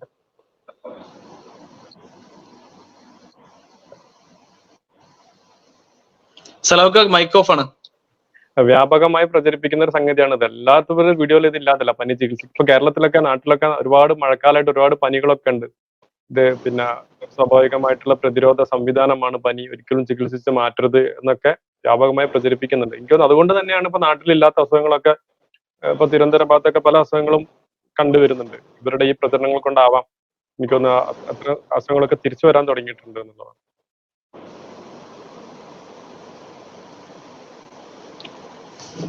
ഞാൻ കണ്ടിന്യൂ ചെയ്യാം വീഡിയോ. രാസവിഷം മരുന്നായി കഴിച്ചുകൊണ്ടിരുന്ന ഞാൻ അതെല്ലാം ഒഴിവാക്കി അതിന്റെ യാഥാർത്ഥ്യത്തിലേക്ക് ഞാൻ ഇറങ്ങിയപ്പോൾ തികച്ചും ആ ഒരു പനിക്കും ജലദോഷം എന്ന് നമ്മൾ പറയുന്ന അവസ്ഥയ്ക്കും ഒക്കെ ശേഷം വല്ലാത്ത സുഖം ഞാൻ അനുഭവിക്കാൻ തുടങ്ങി. ഞാൻ മാത്രമല്ല, ഈ ഒരു തിരിച്ചറിവ് നമുക്ക് കിട്ടിയപ്പോൾ തന്നെ വല്ലാത്ത കൗതുകം തോന്നുകയും നമ്മുടെ ചുറ്റുപാടുമുള്ള നമ്മുടെ സുഹൃത്തു വലയങ്ങളിലും ബന്ധുക്കളിലും ഒക്കെ ഈ ഒരു യാഥാർത്ഥ്യം വിളിച്ചു പറയുകയും ചെയ്തപ്പോൾ ധാരാളം നമ്മുടെ സഹോദരങ്ങൾ ഇതിന്റെ സുഖം അനുഭവിക്കുകയും സ്വസ്ഥമായ ഭീതിയില്ലാത്തൊരു ജീവിതത്തിൽ മുന്നോട്ട് പോവുകയും ചെയ്തു. ഓരോ വിഷയങ്ങളും വിശദമായി പിന്നീട് പറയാം. എനിക്ക് പലപ്പോഴും എന്റെ ശരീരത്തിൽ ത്വക്കിൽ ഉണ്ടാകുന്ന പല അലർജികളും എന്നെ വല്ലാതെ ഭയപ്പെടുത്തി. പലപ്പോഴും ചാനലുകളിലും ആരോഗ്യ മാസികകളിലും ശരീരത്തിൽ ഉണ്ടാകുന്ന അടയാളങ്ങളെയൊക്കെ പർവ്വതീകരിച്ച് ഇതെല്ലാം ഭാവിയിൽ നിങ്ങൾക്ക് ക്യാൻസറിന്റെ കാരണമാകുന്നു എന്ന ഭയപ്പെടുത്തൽ പല ആവർത്തി ഹൃദയത്തിന്റെ അടിത്തട്ടിലേക്ക് കയറി കൂടിയിട്ടുണ്ട്. ഇതിനെല്ലാം എഴുതുകയും ക്യാൻസർ എന്നുള്ളത് ഇന്ന് മനുഷ്യരാശി അനുഭവിക്കുന്ന ഒരു ചൂഷണം മാത്രമാണ് എന്ന് തിരിച്ചറിവ് പലതരത്തിലുള്ള പലരുടെയും അനുഭവങ്ങളിലൂടെ നോക്കി പഠിക്കാൻ സാധിച്ചു. അതിനുശേഷം ക്യാൻസർ എന്ന് പറയുന്ന പ്രയാസം ഉണ്ട് എന്ന തരത്തിൽ പല രോഗികളും അക്യുപഞ്ചർ പഠനത്തിന് ശേഷം നമ്മളുടെ അടുക്കൽ സമീപിക്കുകയും നിങ്ങളുടെ വേദനകൾക്ക് ഞാൻ ചികിത്സിക്കാം എന്ന് പറഞ്ഞുകൊണ്ട് അവർ ചികിത്സ ആരംഭിക്കുകയും വളരെ സ്വസ്ഥമായി ഒരു രാസവിഷവും കഴിക്കാതെ ജീവിക്കുകയും പലരുടെയും സമയം അവസാനിച്ചപ്പോൾ ഈ ഭൂമിയിൽ ഓരോ മനുഷ്യനും ഒരു സമയമുണ്ടല്ലോ, അവർ ആ സമയം വരെയും സ്വസ്ഥമായി ജീവിക്കുകയും ചൂഷണങ്ങൾക്ക് വിധേയപ്പെടാതെ സ്വസ്ഥമായ മരണങ്ങളും കാണാൻ സാധിച്ചു. നോക്കൂ, ഇവര് ഒക്കെ കഴിഞ്ഞപ്പോ ക്യാൻസറിലാണ് കൈവച്ചത്. ക്യാൻസർ എന്ന അസുഖമൊന്നുമില്ല, അതൊക്കെ അവരുടെ തട്ടിപ്പാണ്. എനിക്ക് ഞങ്ങൾ ചികിത്സിച്ചോളും, ക്യാൻസർ മാരക അസുഖങ്ങൾ എന്തെന്നാണ് ഞങ്ങൾ ചികിത്സിച്ചോളും, മറ്റു അസുഖങ്ങൾ ചികിത്സ ഒന്നും എടുക്കേണ്ടതില്ല എന്നുള്ളതാണ്. നോക്കൂ ഷമീം, കൊല്ലത്തില് ലോകത്ത് 10 മില്യൺ ആളുകളാണ്, എന്റെ കണക്കാണ് ശരിയാണെന്ന് തോന്നുന്നു, ആ 10 മില്യൺ ആളുകളാണ് പെർ ഇയർ ക്യാൻസർ കൊണ്ട് മരിക്കുന്നത്. ഇതൊരു കൂടുതലായി കണ്ടുവരുന്ന അസുഖമാണ്. അതിന് പല കാരണങ്ങളുണ്ട്. ജനറ്റിക് ഉണ്ട്, എൻവിറോൺമെന്റൽ ഫാക്ടേഴ്സ് ഉണ്ട്, അതെ. കാരണങ്ങളുണ്ട്. അതിന്റെ റീസൺ എന്തുകൊണ്ട് ക്യാൻസർ ഉണ്ടാവുന്നുള്ള നമ്മുടെ സെല്ലിന്റെ പ്രവർത്തനത്തിന്റെ വിഭജനം നടക്കുമ്പോൾ ഉണ്ടാവുന്ന കുറച്ച് പ്രശ്നങ്ങളാണ്. അത് പഠിച്ചവനെ സൃഷ്ടിച്ചു അല്ലാത്തതുകൊണ്ടൊന്നല്ല. ഈ ക്യാൻസറിനെ കുറിച്ചാണ് ഇവർ പറയുന്നത്. അതെ അതെ അതെ. ഇതിൽ ഈ പറഞ്ഞ ഈ സെൽ അൺകൺട്രോളബിൾ ആയിട്ടുള്ള മൾട്ടിപ്ലിക്കേഷനോ അല്ലെങ്കിൽ അതിന്റെ ബാലൻസിങ്ങിനെ പറ്റിയിട്ട് യാതൊരു ധാരണയില്ലാതായിരിക്കണം ഇവർ ഈ പറയുന്നത്. അപ്പൊ ഇത് ഈ അൺകൺട്രോൾഡ് ആയിട്ട് ഉള്ള മൾട്ടിപ്ലിക്കേഷൻ സൂചി കുത്തിയാൽ പിന്നെ ഇവർക്ക് സയന്റിഫിക് ആയിട്ട് എന്തായാലും എക്സ്പ്ലെയിൻ ചെയ്യാൻ പറ്റില്ല. ഇനി ലോജിക്കലായിട്ട് എന്താ പറയണ്ട, ഒരു കഥ പോലെ പോലും ഇത് എക്സ്പ്ലെയിൻ ചെയ്യാൻ പറ്റാത്തൊരു സമസ്യയാണിത്. ശരിയല്ലേ? അതെ അതെ അതെ, തീർച്ചയായിട്ടും. പക്ഷെ അങ്ങനെയൊന്നും ചിന്തിക്കുന്നവരല്ല സാധാരണക്കാര്. അവര് പലരും ഒരു നേരത്തെ ഭക്ഷണത്തിന് വേണ്ടിയൊക്കെ പ്രയാസപ്പെടുന്ന സാധാരണക്കാരാണ് നമ്മുടെ നാട്ടില്. അപ്പൊ അവര് ഇപ്പൊ ക്യാൻസർ ചികിത്സക്കൊക്കെ നല്ല വലിയ ചെലവ് വരുന്നുണ്ട്. തീർച്ചയായിട്ടും മികച്ച ചികിത്സക്ക് നല്ല ചെലവുണ്ട്. ഇപ്പൊ നമ്മുടെ കുട്ടികളെ ഒരു ഗവൺമെന്റ് സ്കൂളിൽ ചേർത്തുന്ന ചെലവല്ല നാട്ടിലെ മികച്ച ഒരു ഇംഗ്ലീഷ് മീഡിയം സ്കൂളിൽ ചേർത്തല്. അപ്പൊ മികച്ച ചികിത്സക്ക് ചെലവ് വരും. ഈ ചെലവൊക്കെ താങ്ങാൻ അതെ. പറ്റാതെയാണ് ആളുകൾ ഇത്തരം കെണികളിൽ പോയി ചാടുന്നത് എന്നുള്ളതാണ് വസ്തുത. ഇതിലാണ് ചെലവും വരും, പിന്നെ പ്രയോജനമില്ല. അതെ അതാണ് അതെ, അതിന്റെ ഒരു പ്രയോജനമില്ല. അതെ, തീർച്ചയായിട്ടും.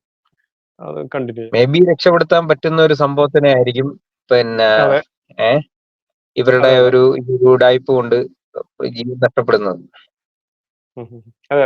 ക്യാൻസറിന്റെ പ്രത്യേകത എന്താ വെച്ചാല് നേരത്തെ കണ്ടെത്തിയാൽ അത് ചികിത്സിച്ച് ഭേദമാക്കാം. എത്ര നേരത്തെ കണ്ടെത്തും അത്രയും ഭേദമാക്കാം എന്നുള്ളതാണ്. അതിനെയാണ് ഇവർ ഇല്ലാതാക്കുന്നത്. അങ്ങനെ ഒരു സംഗതിയെ അതെ ഇല്ല അതെ എന്ന് അതെ പറഞ്ഞിട്ട്. അതെ. മുമ്പ് വൈറസ് ഇല്ല എന്നൊക്കെ പറഞ്ഞ ആൾക്കാരൊക്കെ ഇപ്പം അതെ പരലോകം പോയിട്ടുണ്ട്. ഇപ്പോഴും അറിയാതെ പറയുന്നുണ്ട്. സാഹിബിന്. ഇവർക്ക് ആ വാദമുണ്ട്. വൈറസ് ഇല്ല, ബാക്ടീരിയ ഇല്ല എന്നുള്ള വാദം തന്നെ അവർക്കുള്ളൂ. വ്യത്യാസമൊന്നുമില്ല. അപ്പൊ ഈ ഞാൻ പിന്നെ മൈക്രോസ്കോപ്പ് കണ്ടുപിടിച്ച ആളൊക്കെ ഇതായിരിക്കും അല്ലെ? ആരോടാ നിങ്ങൾ മൈക്രോസ്കോപ്പിനെ കുറിച്ച് പറയുന്നത്? ഈ ഫ്ലാറ്റ് എർത്തേഴ്സ് ഉണ്ട് നമ്മുടെ നാട്ടില്. അപ്പൊ ഭൂമി പരന്നതാണ് എന്ന് വിശ്വസിക്കുന്ന ഇതിനെ നല്ല ഇപ്പൊ നമുക്ക് ലൈവായിട്ട് കാണാൻ പറ്റുമല്ലോ ഈ ബാക്ടീരിയയൊക്കെ. അപ്പൊ അതിന്റെ രീതിയൊക്കെ എങ്ങനെയാണെന്ന് നമുക്ക് അറിയാൻ പറ്റുമല്ലോ. അപ്പൊ അത് നമ്മൾ കാണിച്ചു കൊടുത്തു കഴിഞ്ഞാൽ എന്തായിരിക്കും അവരുടെ പ്രതികരണം? അത് മാത്രമല്ല, ബാക്ടീരിയയുടെ ജീനോം ഒക്കെ സീക്വൻസ് ചെയ്ത് നമുക്ക് കൃത്യം ഐഡന്റിഫൈ ചെയ്യാൻ പറ്റും. നമ്മുടെ ഈ കോവിഡ് സമയത്തൊക്കെ ചെയ്താണ്. പെട്ടെന്ന് തന്നെ കോവിഡ് വൈറസിനൊക്കെ എക്സ്ട്രാക്ട് ചെയ്ത് അങ്ങനെ അതിന്റെ RNA എടുത്ത് സീക്വൻസ് ചെയ്തു അത് റീഡ് ചെയ്യാൻ ചെറിയ ലാബിൽ തന്നെ സൗകര്യമുണ്ട്. അപ്പൊ നമുക്ക് സൂപ്പർ കമ്പ്യൂട്ടറൊക്കെ ഉപയോഗിച്ചിട്ട് തന്നെ ഇത്തരം ഡാറ്റകളൊക്കെ റീഡ് ചെയ്തെടുക്കാൻ പറ്റുന്ന സംവിധാനത്താണ് ഇവർ ഈ ഒരു 2000 പഴക്കമുള്ള എന്താ പറയാ കാളവണ്ടി. എനിക്ക് തോന്നുന്നു ഇല്ല, ഈ ഫ്ലാറ്റ് എർത്ത് തിയറിക്കാറുണ്ട്, ഇപ്പോഴും ഉണ്ടെന്നാ പറയുന്നത് ലോകവ്യാപകമായിട്ട്. അതിന്റെ മറ്റൊരു രൂപമായിരിക്കും ഫ്ലാറ്റ് എർത്ത്. അവര് പറയുന്നതെന്ന് വെച്ചാൽ അവര് നോക്കുമ്പോ 2 തെങ്ങുകൾ തമ്മിലുള്ള ദൂരം, അല്ലെങ്കിൽ ഇവിടുന്ന് ദൂരോട്ട് നോക്കുമ്പോൾ പരന്നായിരിക്കുന്നത്. അപ്പോ ഇത് പരന്നതാണ്, ഭൂമി പരന്നതാണെന്നുള്ള അതിന്റെ ഒരു മറ്റൊരു വേർഷൻ മെഡിക്കൽ രംഗത്തെ അത്തരം ഒരു സ്യൂഡോ സാധനമാണെന്നാണ് എനിക്ക് തോന്നുന്നത്. ഫ്ലാറ്റ് എർത്ത് പറയുന്നോണ്ട് ആളുകൾക്ക് ബുദ്ധിമുട്ടൊന്നുമില്ല. ഒരാൾ ഫ്ലാറ്റ് എർത്ത് പ്രൊമോട്ട് ചെയ്യുന്നോണ്ട് എന്ത് ബുദ്ധിമുട്ടാണുള്ളത്? പക്ഷെ ഇതല്ല, ഇത് ജനങ്ങളുടെ ജീവനും സ്വത്തിനും ഭീഷണിയാണ് ഇവര്. പാവപ്പെട്ടവന്റെ അത് ചൂഷണം ചെയ്യാണ്. അതാണ് അതിന്റെ ഒരു ഗൗരവം ഉള്ളത്.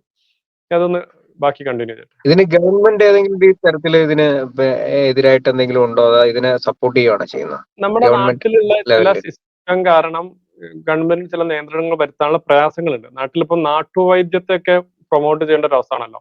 ഗവൺമെന്റ് ഇതിനിപ്പം ഗൾഫ് നാട് UAE ഉള്ള പോലെ ശക്തമായ നിയമങ്ങൾ ഇല്ലാതിരിക്കാൻ കാരണം പാരമ്പര്യ വൈദ്യന്മാരെ നാട്ടു ചികിത്സയൊക്കെ സംരക്ഷിക്കേണ്ട ഒരു ബാധ്യത ഗവൺമെന്റിനുണ്ട്. അവരുടെ ഒരു നിലനിൽപ്പിന്റെ കൂടി പ്രശ്നമാണ്. അപ്പൊ രാഷ്ട്രീയ പാർട്ടികളൊക്കെ ഏറ്റെടുത്താൽ അത് പ്രശ്നമാവും. അപ്പൊ അതിന്റെ മറവിൽ ആണ് ശരിക്കും ഇവർക്ക് ചികിത്സിക്കാനുള്ള പെർമിഷൻ ഒന്നുമില്ല. പക്ഷെ ഗവൺമെന്റ് നടപടി എടുക്കുന്നില്ല എന്നുള്ളതാണ്. ഇവിടെ നമ്മുടെ UAE ആണ് ഇങ്ങനെ ഒരു ഉടായ്പ ചികിത്സയായിട്ട് ഒരാൾ വന്നെങ്കിൽ ഒന്നും വേണ്ട, ഒരു MBBS ഡോക്ടർ തന്നെ ഇവിടുത്തെ ലൈസൻസ് ഇല്ലാതെ ചികിത്സിക്കാതിരുന്ന എന്തായിരിക്കും അവസ്ഥ? അത്രയും കർശനമായ നിയമങ്ങൾ ഇല്ല എന്നുള്ളത് വളവുന്നുണ്ട്. ഇയാൾ ബാക്കി പറയുന്നത് കൂടെ ഒന്ന് കേൾക്കണം. പിറന്നു വീഴുന്ന നമ്മളെ ആരാണ് ആദ്യമായി ദ്രോഹിക്കുന്നത്? നമ്മുടെ കണ്ണുകൾ കൊണ്ട് പലപ്പോഴും കണ്ടിട്ടുണ്ടെങ്കിലും അതിന്റെ തീവ്രത നമ്മൾ ചിന്തിച്ചിട്ടില്ല. പ്രകൃതിപരമായി ഭൂമിയിലേക്ക് പിറന്നു വീഴുന്ന ഒരു കുഞ്ഞിനെ ആദ്യമായി രാസവിഷമാണ് കുത്തിവെക്കുന്നത് എന്നത് ഇപ്പോഴാണ് ചിന്തിക്കാൻ തുടങ്ങിയത്. ശരിയാണ്, ആ രാസവിഷം കുത്തിവെച്ചതിന് ശേഷം ആ കുഞ്ഞ് അനുഭവിക്കുന്ന പ്രയാസം കാണുമ്പോൾ പലപ്പോഴും അത് സ്വാഭാവിക സംഭവമാണെന്ന് മുൻപ് ധരിച്ചെങ്കിലും അതൊരു ക്രൂരതയുടെ അനന്തരഫലമാണെന്ന് ഇപ്പോൾ നമുക്ക് തിരിച്ചറിയാൻ സാധിക്കുന്നുണ്ട്. ഒരു മനുഷ്യന് പ്രതിരോധത്തിനായി എന്ന പേരിലാണ് പലതും കുത്തിവെക്കുന്നത് എങ്കിൽ മരണം വരെ ജീവിക്കാൻ ആവശ്യമായ പ്രതിരോധം ഇതിന്റെ സൃഷ്ടാവി ശരീരത്തിൽ വെച്ചിട്ടുണ്ടെന്നുള്ള തിരിച്ചറിവാണ് അക്യുപഞ്ചർ പഠനത്തിൽ എനിക്ക് ലഭിക്കുകയും പ്രകൃതിപരമായി ജീവിക്കുന്ന സമൂഹത്തിലേക്ക് ഇറങ്ങി ചെന്നപ്പോൾ എനിക്ക് നേരിട്ട് ഒബ്സർവ് ചെയ്ത് മനസ്സിലാക്കാൻ സാധിച്ചത് ഞാൻ അടങ്ങുന്ന വലിയൊരു അക്യുപഞ്ചർ സമൂഹം ഇന്ന് കേരളത്തിൽ മാത്രമല്ല ലോകത്ത് 180ഓളം രാജ്യങ്ങളിൽ പടർന്ന് പതിച്ചു കഴിഞ്ഞു. തീർച്ചയായും ഇതൊരു പുതിയ വരവല്ല, മറിച്ച് 8000ഓളം വർഷം പഴക്കമുള്ള ഒരു ചികിത്സാ രീതിയാണ് അക്യുപഞ്ചർ. ഇതില് ഇയാളെ തുടങ്ങിയത് കുട്ടികൾക്ക് വാക്സിൻ കൊടുക്കുന്നതാണ്. അത് ക്രൂരതാണ്. വാക്സിൻ കൊടുത്തു കഴിഞ്ഞാൽ കുട്ടിക്ക് പനിക്കല്ലോ, അത് അതിന്റെ ഒരു അനന്തര ഫലമാണ്, അസുഖം തുടങ്ങുന്നതിന്റെ ഉദ്ഘാടനമാണ് എന്നുള്ള നിലക്കാണ് ഇയാൾ പറയുന്നത്.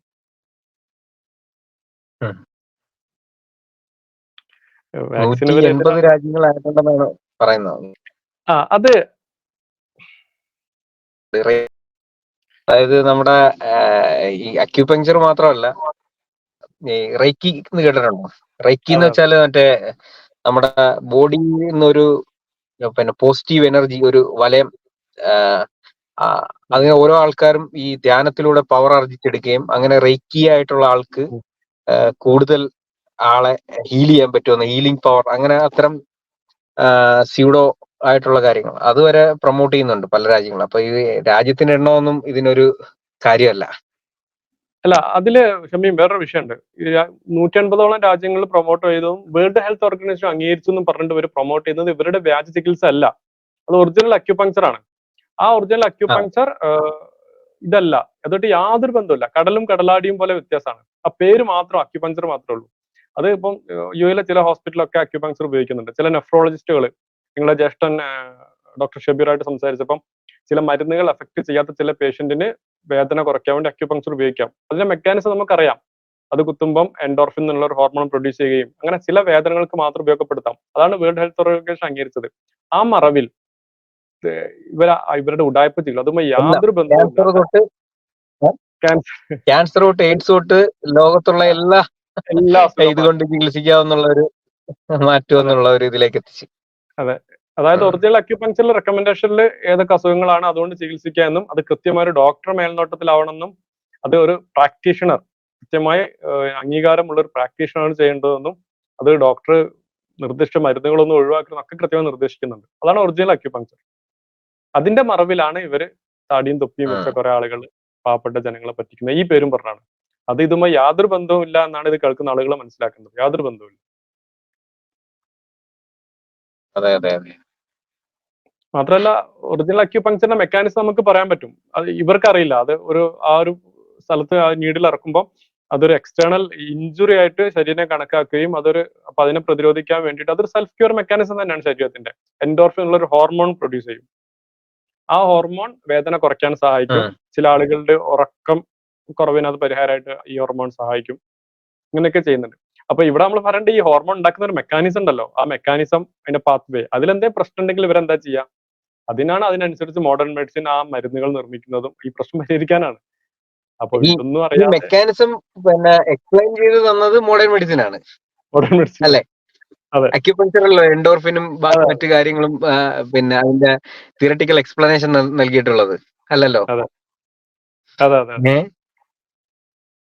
ഇതില് അക്യുപങ്ചർ, ഇവർ പറഞ്ഞ അക്യുപങ്ചറിൽ 5 എലമെന്റ്സ് തിയറി എന്ന് പറഞ്ഞ ഒരു പഞ്ചഭൂത, അത് ഒരു മുസ്ലിമിന് സ്വീകരിക്കാൻ പറ്റാത്തൊരു വിശ്വാസമാണ്. അത് വിശദമായി മറ്റൊരു ടോപ്പിക്കിൽ ചർച്ച ചെയ്യാൻ അതിന്റെ പണികൾ നടക്കുന്നുണ്ട്. അത് പിന്നെ വിശ്വാസപരമായ പ്രശ്നങ്ങൾ ഉള്ളതാണ്. ഈവൻ ഷിർക്കിലേക്ക് വരെ എത്തുന്ന കുറെ എലമെന്റ്സ് അതിലുണ്ട്. അതാണ് ഇവരുടെ ബേസ്. 5 എലമെന്റ്സ് തിയറി, പഞ്ചഭൂതത്തിന്റെ വേറൊരു രൂപം.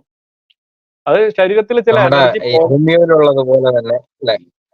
ഹോമിയോയിലൊരു പിന്നെ അമാനുഷികമായിട്ടുള്ള ഒരു സംഭവത്തെ പറ്റി പറയുന്നുണ്ടല്ലോ, ഒരു അദൃശ്യ ശക്തി ഇടപെടും എന്ന് പറയുന്നത്. ഇതില് സയന്റിഫിക്കൽ എവിഡൻസ് ഇല്ല, മതപരമായ എവിഡൻസ് ഇല്ല. ശരീരത്തിലെ ചില പോയിന്റ്സുകൾ, എനർജി പോയിന്റ്സ്, എനർജി ഏത് ഫോമിൽ നമുക്കെന്നറിയാം. ഏത് ശരീരത്തെ കുറിച്ച് കീറി മുറിച്ച് പഠിക്കുന്നവരാണ് മോഡേൺ മെഡിസിൻ ആളുകൾ. എന്ത് എനർജി, ഇതൊന്നും ഇവർക്ക് അറിയില്ല. അങ്ങനെ പഠിക്കുന്നു എന്നുള്ളതാണ്. എന്നാൽ അത് ഒറിജിനൽ മൾട്ടി നീഡിൽ അക്യുപങ്ചറിന്റെ ആണ് ആ പോയിന്റ്സുകൾ ഉപയോഗിക്കുന്നത്. ഇവരെല്ലാത്തിനും ഒരു സിംഗിൾ നീഡിൽ കൈന്റെ അറ്റത്ത് സൂചി കുത്തണ, എന്നിട്ട് 45,000 ഫീസ് വാങ്ങി പഠിപ്പിക്കുന്ന ഒരു ഏർപ്പാടാണ്. ഇയാള് പറയുന്ന ഈ ബാക്കി പൊട്ടത്തരം കൂടി കേൾക്കാം.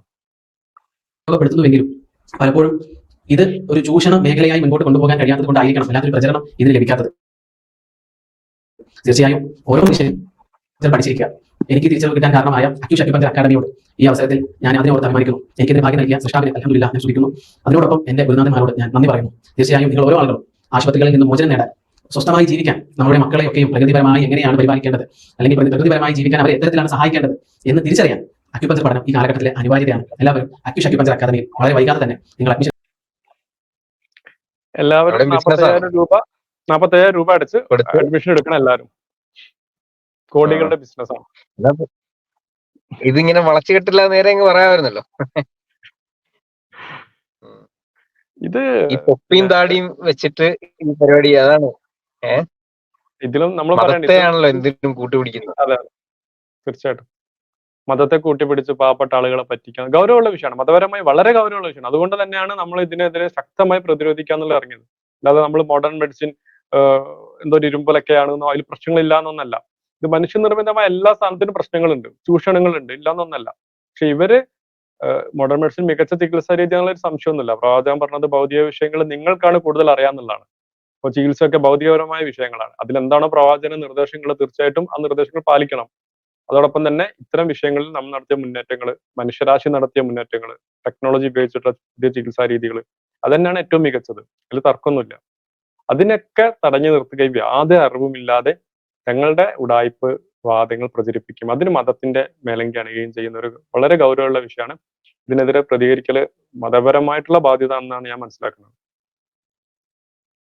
അപ്പൊ ഇത് ഒരു സാമൂഹിക വിഷയമായിട്ട്, സാമൂഹിക തിന്മയായിട്ട് കണക്കാക്കിക്കൊണ്ട് ഒരു നമ്മളുടെ മഹല്ലുകൾ പറ്റുവാണെന്നുണ്ടെങ്കിൽ, പിന്നെ മെഡിക്കൽ രംഗത്ത് ഉള്ള ആൾക്കാരാണെങ്കിലും അല്ല, ഇനി ഒരു സാമൂഹികപരമായിട്ട് ഇതിനെ എങ്ങനെ ചേർത്ത് നിൽക്കാമെന്നുള്ളത് കൂടിയാലോചിച്ച് മാക്സിമം